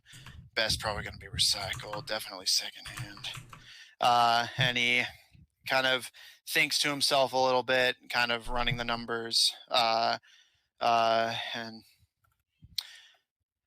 I guess I can take these off your hands for 30 credits a barrel.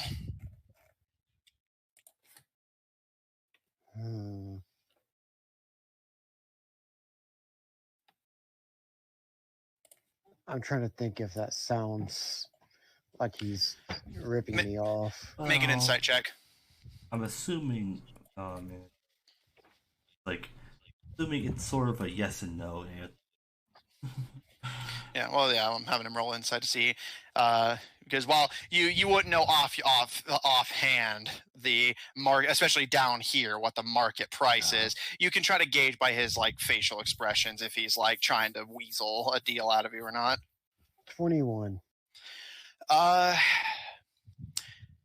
Going off of just nothing but his expressions, you get the impression that you're definitely not getting the numbers you could, but it doesn't seem like it's malicious intent to rip you off, and more simply, like, as you heard him mutter to himself, these are incredibly outdated and secondhand.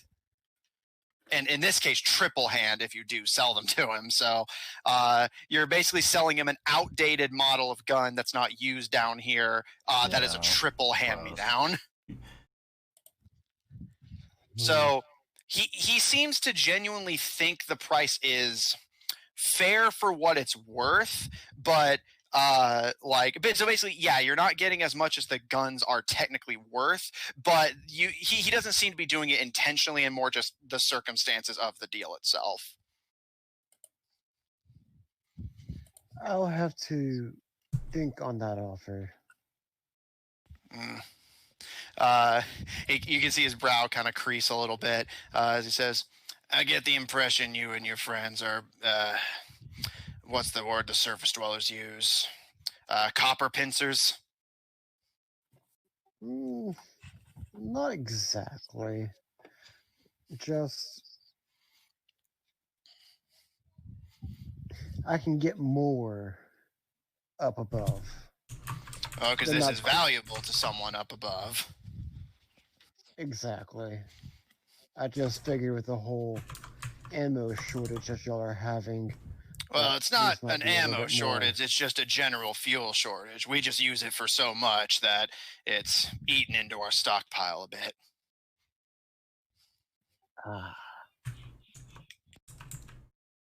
Fair enough. He gives a bit of a, like, half grin. First time any of you have acknowledged something is fair, I think. And he gives you a nod. Well, I'm not going anywhere if you change your mind. I appreciate it. And he kind of nods as you leave. With that, Neon starts to escort all of you back up to Upper Edict to the Peacekeeper headquarters.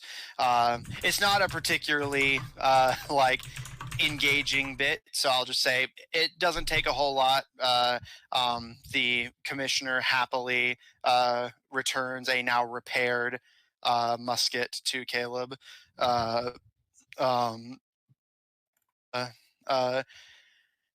As the commissioner's handing it to the young thief, kind of looks over all of you and glances to you, Neon. Assuming I'll get a report sometime soon. You will, sir, when there's something to report. How did the meeting go? Could have gone better, but we made it out. It could have gone We worse. tested his temper. He kind of winces a little bit as he says, yeah, I probably should have expected that. Yeah, like I said, you all strike me as having somewhat flexible survival instincts. Tell me about it. They didn't die. We didn't die. So, survived, yes. Well, he kind of squints a bit, but eventually gives a nod. Well, count your blessings, I guess. Good luck, Officer Neon. Report to me as soon as you have something available. Will do. And with that, you guys are in Upper Edict outside the Peacekeeper headquarters. Caleb delightedly fawning over his repaired firearm. And Neon, as the group's official tour guide, leaves you with the question of, especially because it's getting very late now, where exactly the group is going to stay. Yeah, somewhere that is nice, but not expensive. well, I don't know. Do they have fucking no-tell motels around? They do. Neon, you are aware of a somewhat up-and-coming organization that has more or less asserted dominance in the red light district of Lower Edict. And most uptight hotels and places to stay, as again down here they don't really do inns and taverns so much as they have just dedicated places for those things. Neon, you can only think of one place that is open at this time of night and would without question accept surface dwellers to have rooms, again especially this late. The Sweet Honey Hive in the red light district. Ooh. The honey pot. Sounds like my kind of Honey place. Hive. What is it And called? the Sweet Honey Hive. Got it. Neon, having lived down here, you would know that the red light district and this specific let's call it a hotel. Hostel. Yeah, that's a good word for it. Is run by, like I said, a kind of up-and-coming criminal organization run by the Amazons, run by a person calling themselves the Queen Bee. interesting. It's all about theming with these people. A lot of females in power down here. I like it. Of course you do. What's it supposed to mean?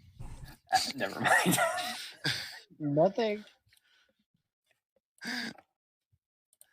All the Narrow wording my just eyes. flies over Raccoon's head. She's just like, I oh, narrow my eyes. like a a little. honeybee. All Let's right. just get somewhere to stay, shall we?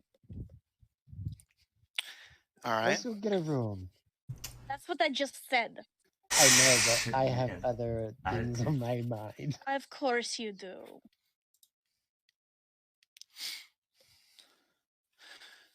All right. Neon, do you want to escort your friends to the Sweet Honey Hive? It's probably the one place that's open right now and would accept surface dwellers. Oh boy, sure. Now, is there a place where Why not? What could possibly go wrong? Yeah, I will say you can try to talk some of the more, especially in Upper Edict, the more up, well-to-do places. But you've lived here long enough to know if they let you in at all, the fact that you're coming in after closing to demand room for people that they'll find suspicious, if they let you in at all, it's going to be an upcharge. Oh, I'm gonna tell you right now, that's not gonna happen at a good rate because charisma is not exactly my strong suit. Yeah, I just don't want you to feel like you're getting railroaded. You do have options. I'm just pointing out that there's like an option that even if it's kind of awkward, you can probably make work. Yeah, here, I can use my 5 gold to pay for a room. Well, to the fucking no-tell motel. All right. And for the record, Neon, how much of that did you pass on to the group, so that we know who knows what? All of it. Okay, so you guys know where you're going. Neon, as you guys take the elevator back down to Lower Edict, also it appears our other Tibadran rogue has joined us. All right, last I heard on the stream, something about a place in the red light district. Yes. Sounds like. I lit the torches of Gondor. Okay, so as you guys take the, it's gonna have to be how it is right now. That's fine. We can just turn you up. It's not a big deal. All right, so as you guys take the elevator down to Lower Edict, Neon regales you with some of the stories. According to what Neon knows from their peacekeeper training, the Amazons started establishing territory very recently. They are indeed an all-female criminal gang that specializes in casinos, nightclubs, the places of entertainment of all kinds. You're gonna fit right in, Gil. I know. Never mind. That was not a compliment. Too easy.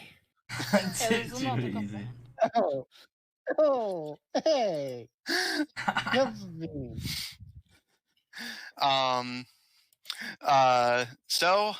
You guys take the elevator back down into the polluted underbelly of Edict, and Neon begins to take you. It smells horrible. It does. And begins to take you in a direction you have not gone yet. And as you get to the more dense parts of the city, Caro, if you were uncomfortable before, you're definitely on edge now. As you're basically getting to the really tightly packed areas of the city. And while you're a bit further away from the factories that cause the pollution, just the noise and flashing lights and how artificial it all is puts you on edge, especially as now that it's getting closer to nighttime, the augmented part of the population is starting to become visible again. And Neon, you know that they're particularly populated in this district as there is a particular demand for augmentation in the businesses that the Amazons dip their hands in. Oh boy. Oh yeah, they dip their hands in, all right. Yeah. Tina's very uncomfortable. Yeah, I feel like I'm missing something on that one.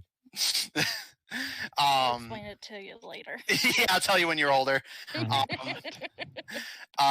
You guys are being escorted by a very uncomfortable Neon through just this part of Edict that's just flashing lights and very exotic and off-putting smells. And Lucian, especially because you're still kind of working off of the Star Blast high, it all is like a disco for you. And very appropriate, as in this part of the city, you all can actually hear what to you is just noise, like nothing you've ever heard before. But Neon and those of us in the real world could identify as essentially disco.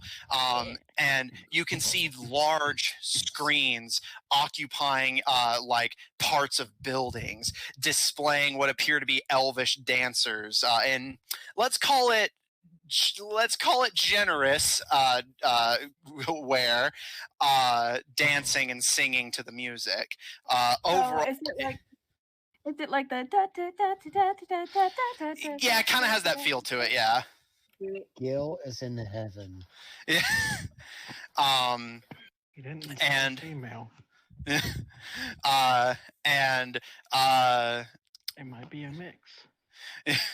Well, the Amazon's main like people in authority are all female, and yes, the dancers in particular are. And Neon. Who would have expected the dancers to be the ones in authority?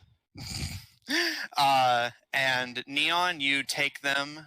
You all see Neon guiding you to this large, almost skyscraper, hexagonal in shape, unlike the other buildings around it, with bright yellow and pink lights flickering in the windows, and a bright golden light from a set of double doors with a pair of feminine-looking elves slouched against the walls with rifles slung over their shoulders, just casually watching people come and go on the streets. And Neon, you know this place to be the Sweet Honey Hive, a dance club that also has a built-in area so that people don't have to drunkenly or on whatever substance make their way home and can simply stay the night here. While they offer, the Peacekeepers are well aware that one of their primary dealings with the other criminal organizations of Edict is offering shelter to people on the run from the law. Oh boy. Seems like a real dive. This Lucian is like visibly uncomfortable. Oh, she's this got is like her shirt over Raccoon her is nose. just looking at all the pretty colors. Yeah, just look at the beautiful carpeting. I was kind of in a daze. Too far. I'm gonna go to the I guess the counter. All right. Lucian, you start to approach to go through the doors, but the two elves immediately hold up their hands and look over all of you before, much like the brokers, their gaze settles on Neon, and one of the women speaks up. They with you, officer? That they are. They kind of look to each other and raise their eyebrows. And what brings you to these parts in particular? We need some place to stay. We need somewhere to sleep. She kind of tilts her head to the side and raises an eyebrow before eventually giving a bit of a shrug and saying, all right, but don't make any trouble. And, well, I'm sure I don't need to be the one to tell you what happens if you're trying to lure other people to you. So as long as this is all of your company. That is. Wait, is it nobody's like away, are they? Yeah, no, everyone's... No, we're all here. Yeah. Okay. All right. They step aside, and now, Lucian, you enter. You find yourself in a surprisingly nice-looking, almost like hotel lobby of sorts. Velvet carpeting leading up to the counter on a slightly raised area with some stairs. Gorgeous fungi seems to be providing that golden glow, along with the less invasive, unlike the kind of off-putting fluorescent lights of the other buildings you've been in, these ones are bright and golden. And while it doesn't give you the same happy feeling of sunlight, it's better. It at least doesn't give you that vague nausea that fluorescent lights can give you. But the whole room still smells of like... It's a bit akin to the exotic spices of Mercurial, but with that kind of tang to it that some of you more than others definitely know is, you could call them exotic spices, but that's not necessarily right. I know what it is. Yeah. Exotic Lucian butter. definitely knows. Exotic butter. And Smell of dirty stuff going on. well, it's more just drugs. I see what you're getting at. working the counter, you see a beautiful wood elf woman with dark brown hair in an undercut, leaning against the counter casually and kind of tapping away, using one hand, just seeming very bored as she taps away on a keyboard and monitor, kind of glancing to all of you. And you see her expression gets a little bit more interested as she leans forward and doesn't even seem to register you like the guards did, Neon. They do look at you, but they don't seem to intake who you are and simply look over all of you before saying, not every day we get such a big crowd at once. So you guys planning to go in together, or what's the arrangement here? Well, definitely separate rooms. How many rooms do you have here? She gives a smile. I think it'd be quicker to just tell you there's more than enough to give each of you a separate one. No, you know what? Raccoon, do you want to share a room? Yes. And Carol, do you want to share a room too? Sure. Okay. She nods and starts typing into the computer and looks to the rest of you. And all of you? I'll have my own room, thank you. All right, that's 2, 1 for 3. You 3, and she gestures to Neon, Zephyr, and Caleb. I'll do my own as well. I'll take me own. And she looks to you, Zephyr.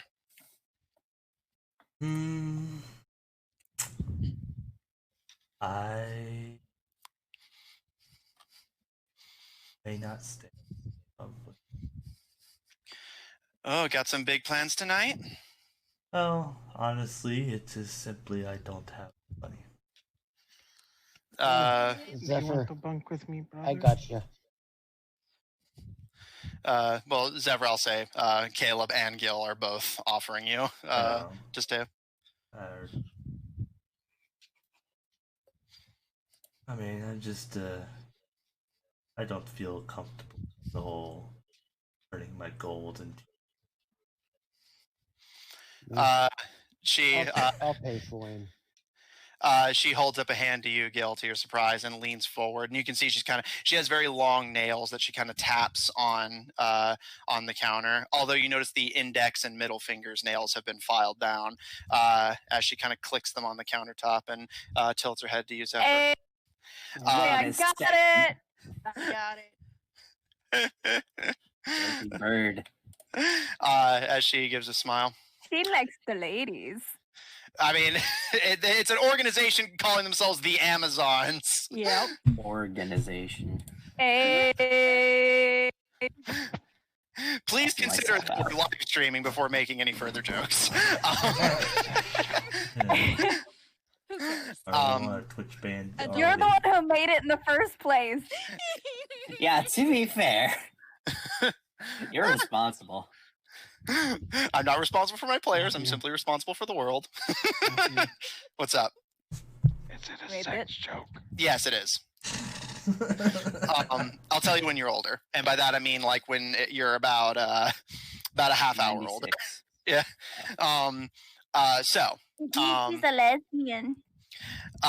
She tilts her head to you, Zephyr, and says, "How much surface stuff you got on you?" Surface stuff? Honestly, I don't have a lot, but I guess he will. I have my items and my gold. I mean, like I have a good amount of gold, but I don't know if he accept that. And I guess he'll pull out his unrefined topaz. I do also have. Yes. This rock, I was planning on refining it, but... She kind of considers for a second and leans forward. How about this, little man? You can give me the shiny rock, and I can pulls some strings, and she kind of like taps one of her nails on the counter. And perhaps you can meet the queen bee herself. It's not often we get surface stuff down here. At least nothing that interests us. But the queen does fancy herself a collector, so we can take some of your useless surface metal if you have no further use for it. Assuming you don't want to share with any of your good Samaritan friends, anyway.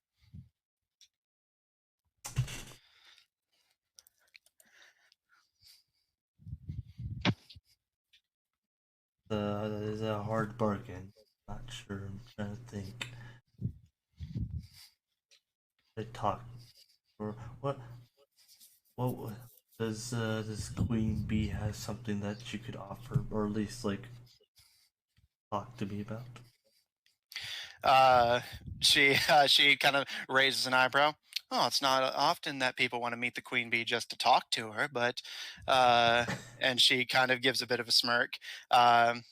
She says, "But if that's what you're looking for, let's just say she has the resources to talk about just about anything you might want to talk to her about with her." Well, worth at least exploring the option. She holds out her hand. Whatever you think is fair, dear. I guess I will hand her my unrefined token.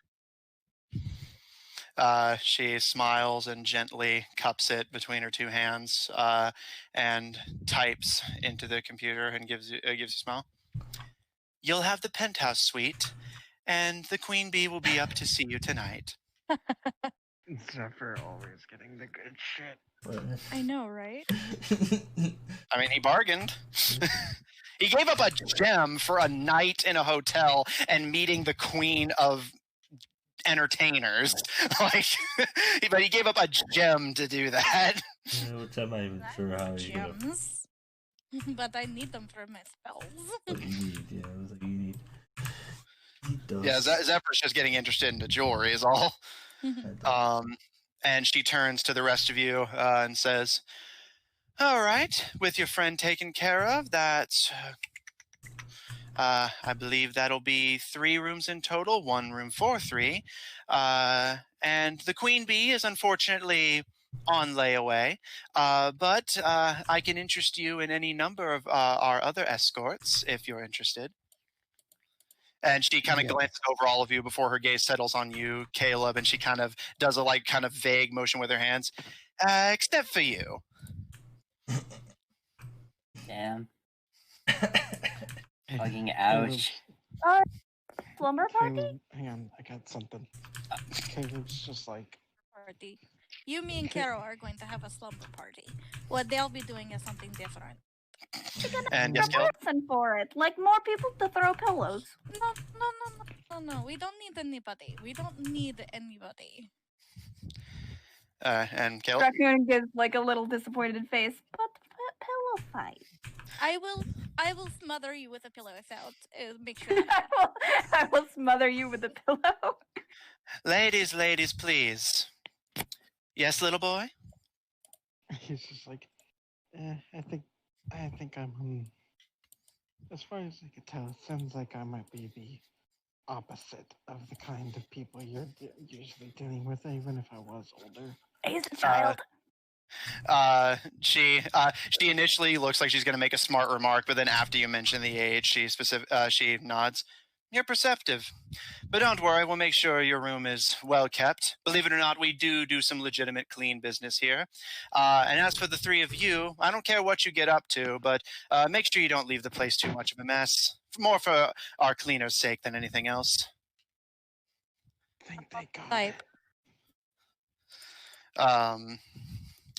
I almost forgot about you, and she gestures to you, Neon. You said you want a room for yourself as well, so that'd actually be 4. What about your device?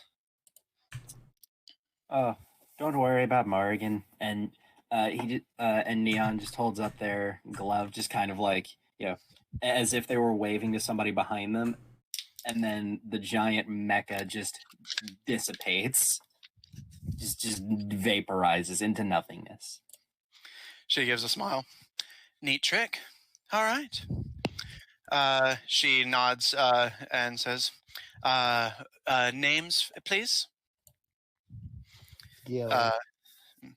Yeah, since you guys have done introductions before, does anyone want to give her specifically a pseudonym, or is everyone just going to give their names? Give my name. Okay. Just Neon. Give his name. All right. Also, I Yeah. got it. Yes, I'll give. She gives a nod. All right. As She. in, What'd you say? Sorry. listen, I don't think they got it. Well, no, they did. They said like basically they acknowledged like basically they were going to make a remark about it until you specifically said that the age is also a problem. At which point they were like, "Yeah, you got it." But yes, they got it. Yes, we know your dirty little secret. You're 12.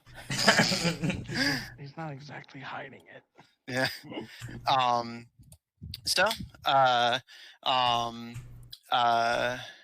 She finishes typing and says, all right. Aside from Zephyr, those of you who are getting a room to yourself, that'll be 1 credit each. And for the 3 of you, that'll be... and she kind of mulls it over a bit before saying, since you're not looking for entertainment, as long as you keep the place clean, we'll say 2.5 credits. I will go ahead and do that then. Okay. So I'm for gonna whisper to the lady. So with the entertainment, Oh, dear God. any that looks like her. she raises an eyebrow. And who are you referring to? And who might you... Yeah, Lucian. That's when she's Do supposed I to go. hear him? The goblin? Sounds like You're sounds Yeah, like he's whispering. Yeah, well, I'll say Lucian, make me a perception check, but I'll say at disadvantage because they are whispering. But you're not exactly far away either. Well, I am trying to be discreet. No, yeah, it's just No. like Is it done yet? what? I'm gonna use my inspiration for a real. Oh, come on. All right, so it'll just be a flat roll. I was like, I can't 25. listen to this. 25. This is too weird. You don't see because he's not like gesturing visibly, and you're standing behind him. But you do hear him saying, essentially, just looks like her. And Gil, you more gesture with your eyes than anything. And she kind of looks over the rest of the group and gives a bit of a smirk and says, "How long are you willing to stay up?" Well. However long This it is just takes. too weird. Wow. She gives a smirk and says, if you're looking for something that's specific, she kind of mulls a bit and says, 300 credits. I ain't helping you, son. Expected that. Like, Worth it. I'm paying it. Oh God. I mean, I knew you had it. So He's got more money than sense. And then he's gonna complain later that he's poor. Yep. that might More money than sense. So what did you say, Gil? Good time out of this. But yeah, I put the money on the counter. Yeah. Well, it's more you do the transfer. So, yeah. Well, Digitally. transfer. Regardless, the price has not changed. She gives a smile and says, whenever she's done with your friend, the queen bee will be to see you. Oh. Ooh. Oh boy. Caleb's just like gross. Lucian's also like gross. She smiles and leans back in her chair and says, a escort in the more literal sense will be to show all of you to your rooms. If you'll please wait patiently and don't make a mess.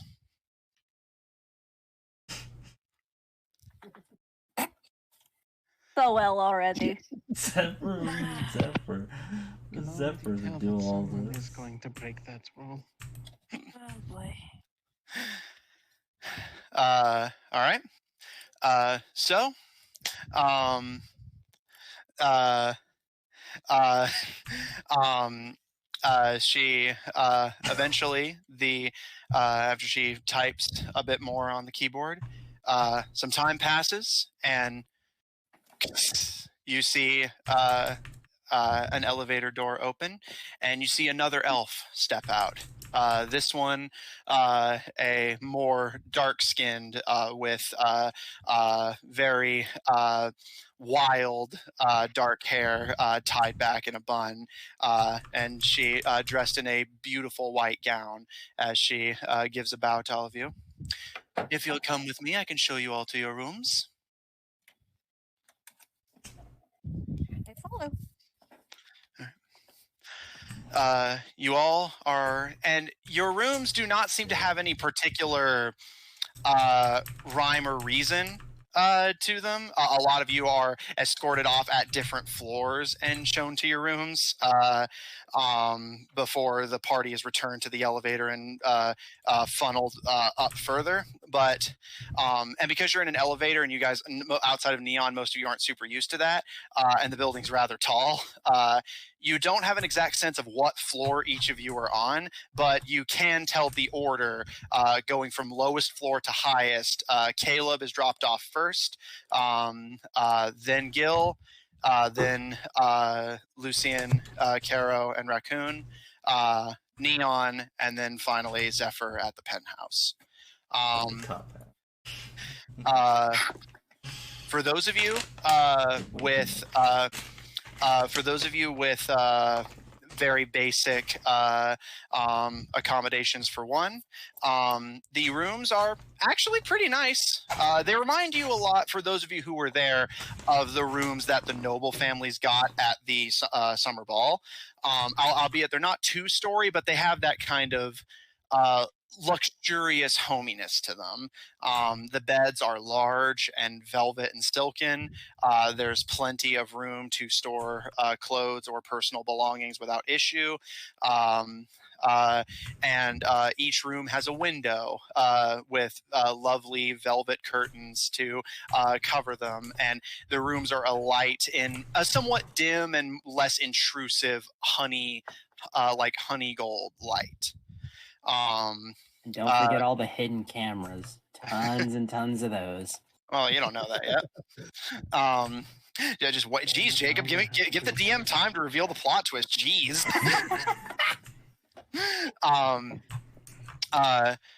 Caro, Lucian, and Raccoon, your room is obviously a little bit bigger. However, there is still just one. Jacob. You're gonna make me have to do a freaking perception check now. There is just one, albeit very large, bed, almost circular and in the center of the room, which, Lucian, that irritates the crap out of you in particular. It's a bed. So it's just one singular bed. It's very big. All three of you can comfortably fit on it and then some, but it's like circular and in the center of the room rather than propped up against a wall. I mean, it's not. I don't know how I feel about this. And the window in you guys' room is a little bit larger to, again, presumably accommodate more people. And finally, Zephyr, again, the core accommodations are relatively the same, but your room lacks a window. Instead, your room has a secondary room off the side of it that opens out into this broad marble floored pool that is covered in this glass dome with slightly gold tinted railings to hold it in place, looking over the entirety of Lower Edict. Oh, no. You get just this view of the bustling city underground. You can see the metallic rooftop that separates Upper and Lower Edict, the pillar that of the elevator that connects the two. You can even in the distance see the the kind of sudden cutoff where the docks meet what used to be the sea, heading towards what you know is going to be your destination soon. The water, if you kind of experiment a bit with it, is warm. All right. Well, walk away from the water. Okay. Let yourself be Greg Gatsby. Okay, so does anyone have anything in particular they want to do other than those who are expecting company before heading in for bed?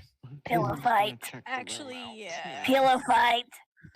All right, you guys start a vicious pillow war. Caleb, go ahead and make me an before investigation the check. pillow war, I wanted to do something. All right, Look for well, swinging. let's What's sort my out Caleb plus for real that, quick. by the One, way? two, three. One more time. What's my plus for that, by the way? Let me check your character sheet. Perception. Well, this is investigation since he's Oh. searching the room. Yeah, investigation. Yeah, I'm pulling up his character sheet. Just give me a hot sec. +2. Okay, you have a +2. Be 14 total. Okay. You search the room. Nothing in particular jumps out to you. It appears that it kind of has the same feeling that you get from areas that you know your family and their associates would thoroughly scrub before someone stumbled across it. The kind of like you get the kind of sensation that it's clean, but maybe a little bit too much so. Like a lot of effort was put into making it presentable. Too much clean. But regardless, it's habitable. Nothing you find arouses any particular suspicion. All personal belongings or clothes of the previous occupant, if any, have been thoroughly scrubbed, leaving you plenty of room to simply enjoy yourself. Okay, so Definitely do that. does the door have a way of being locked or something? Yeah, the doors all have locks on them.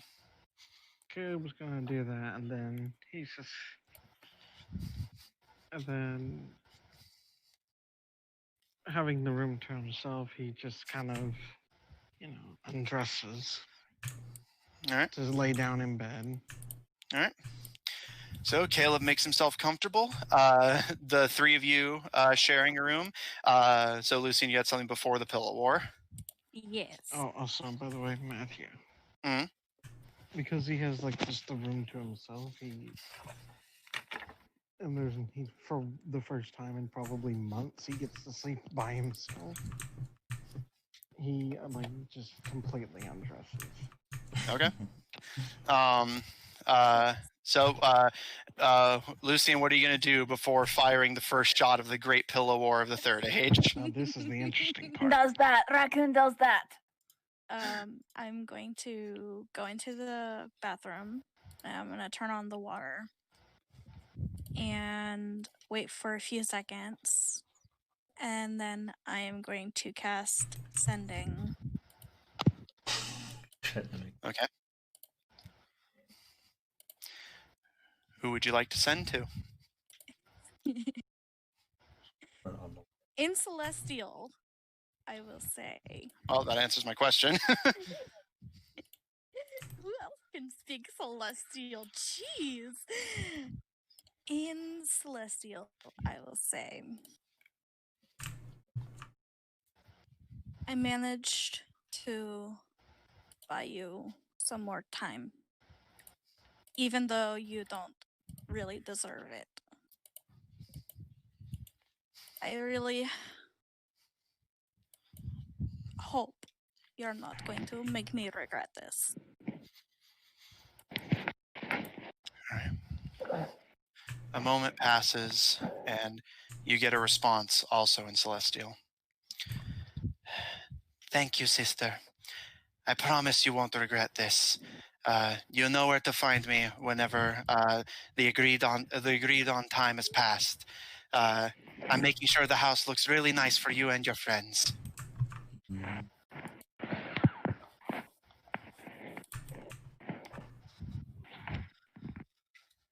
I'm gonna take a deep breath and look at the water. In Celestial, I will reply. So you're going to cast Sending again? Yes. Okay. I can do this twice. No, yeah, I figured. I just wanted to clarify. Yeah. In Celestial, I will say.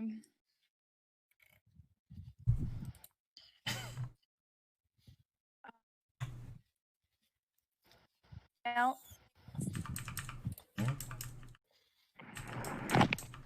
Hello? Hello? Yeah, you were cutting out. So what were you Can gonna you say? hear me now? Yes. Okay. Can you hear me So now? I will Good. say in Celestial, I miss home. I miss family. And I miss everything that we had before. These people that I'm with will never understand.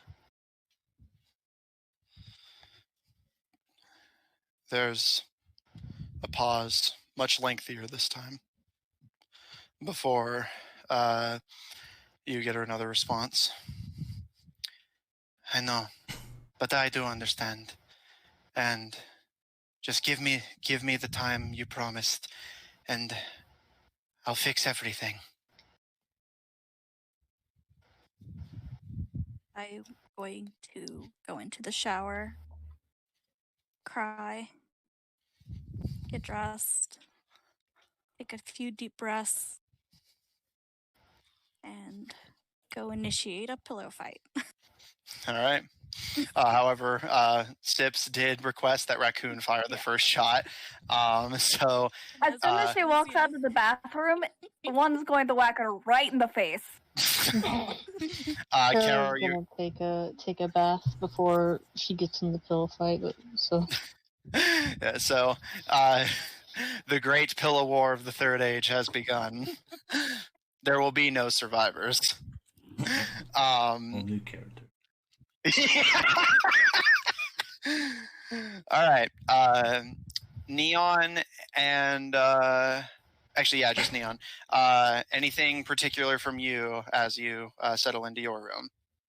Not really. Neon just kind of like sits there for a while, just like, you know, that thing where you put two fingers on each temple and just kind of rub around in small circles. Just takes like a deep breath. Yeah, think about this. You went from staying at the barracks of Upper Edict's Peacekeeper headquarters to renting a room in one of the shadiest motels in the red light district of Lower Edict, run by one of the many mafias.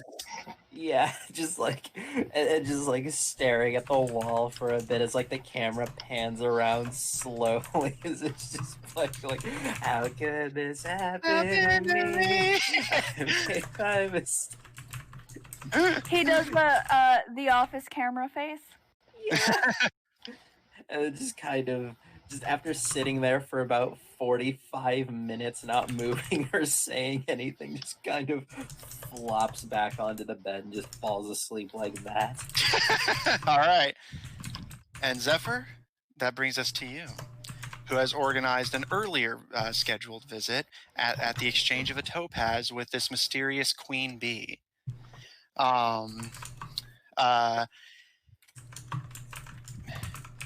You have time, as you have not heard anything yet. So is there anything in particular you'd like to do before her arrival?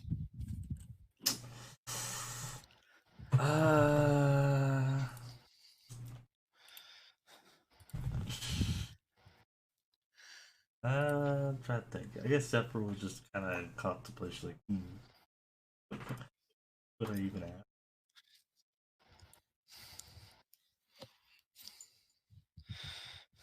He'll just, you know, think. Okay. Eventually, as a large, ornate grandfather clock in your bedroom chimes midnight, you hear some light music begin to stir, and you hear the ding of the elevator coming in into the penthouse. The door opens, and you see a beautiful wood elf woman wearing a long flowing dress with a this kind of dull golden color with a rigid stripe swirling down it, a vine patterned midsection and a large propped up collar with her shoes are almost like a mixture of sandals and high heels with swirly patterns on them as well.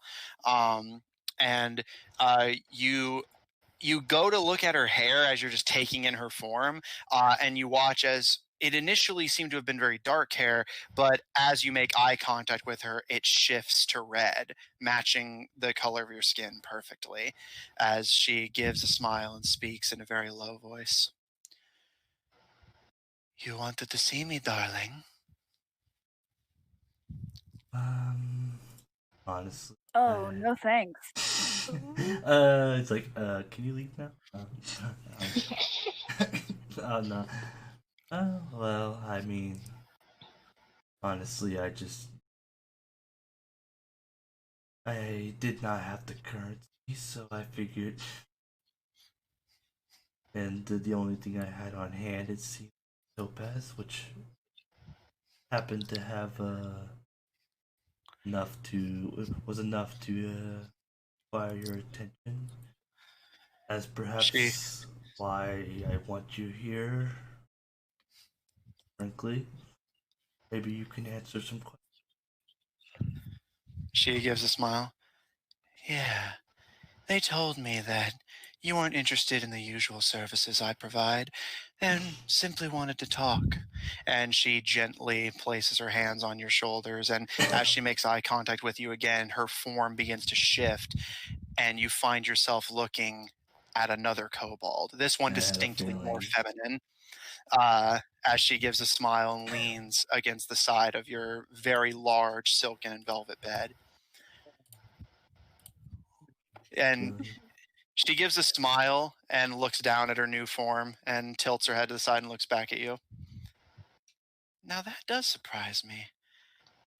You struck me as something of an opportunist, bringing surface currency and jewelry into my building, and I can't see anything in your mind. No one's taken your interest, have they? Not even in passing.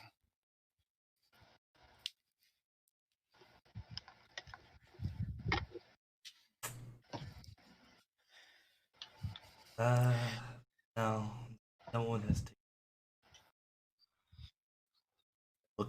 I'm just trying to fulfill a goal. She gives a very low. All right then, doll. She hops up onto the bed and offers you a hand to help you up into it as well.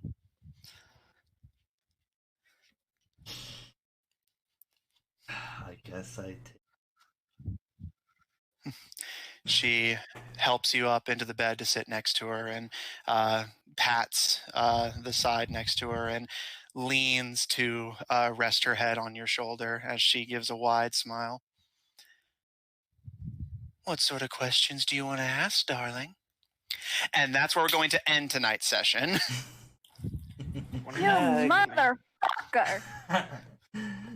Yeah, I had a feeling it was a shapeshifter. I was like, this is supposed to be PG-13, and instead we're in a hostel.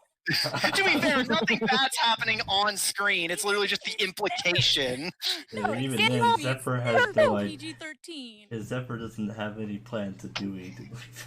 Now, Yeah, Bill, no, on like, the other hand, I don't know. I can't yeah, like, so, yeah, Austin, I'm curious. You could obviously tell she's a shapeshifter. Have you figured out what kind of shapeshifter? Doppelganger. Simply. Yes, she is a doppelganger. Because you applied the memory thing. Yeah, she can read your mind to take the form of your ideal partner. Yeah.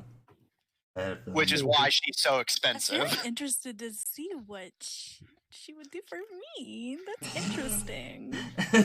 A book. She turns into a book. So yes, this is the Queen Bee, who the leader of the Amazons, who control all forms of entertainment in Lower Edict.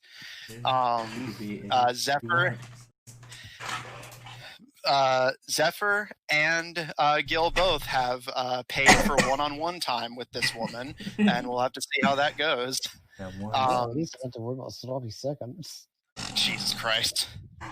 You realize, for the record, A, that's terrible to say, and also B, that do you seriously think you're the first that I'm has been gonna able to smack him afford later. her? Trust me. I'm gonna Probably, smack him later more for that. down the, like, I don't know, more than over 100. Sex, no thanks. I'll pass. Can we sax instead? Because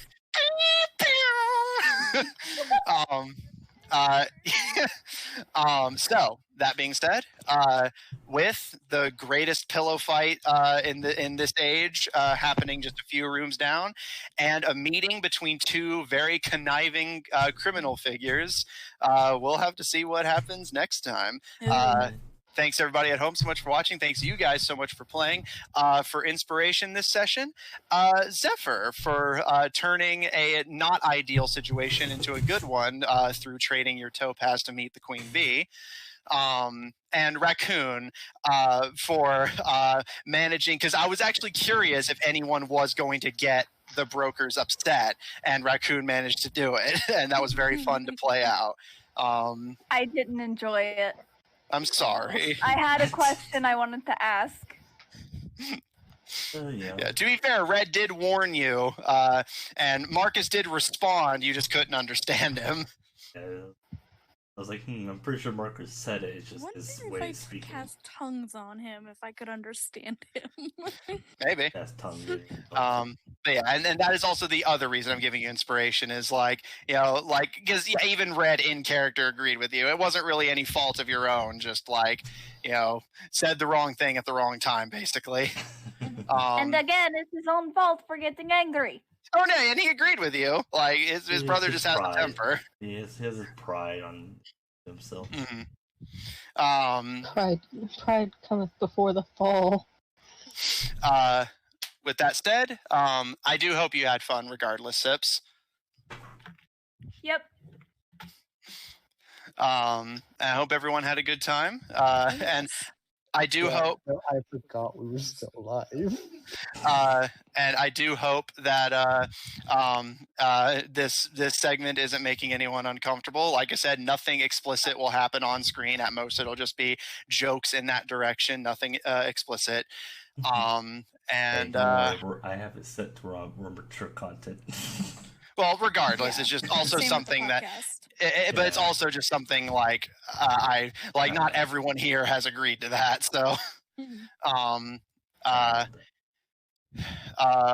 than that, I hope everyone enjoyed themselves, and we'll see you all next week. Bye. Bye. Bye.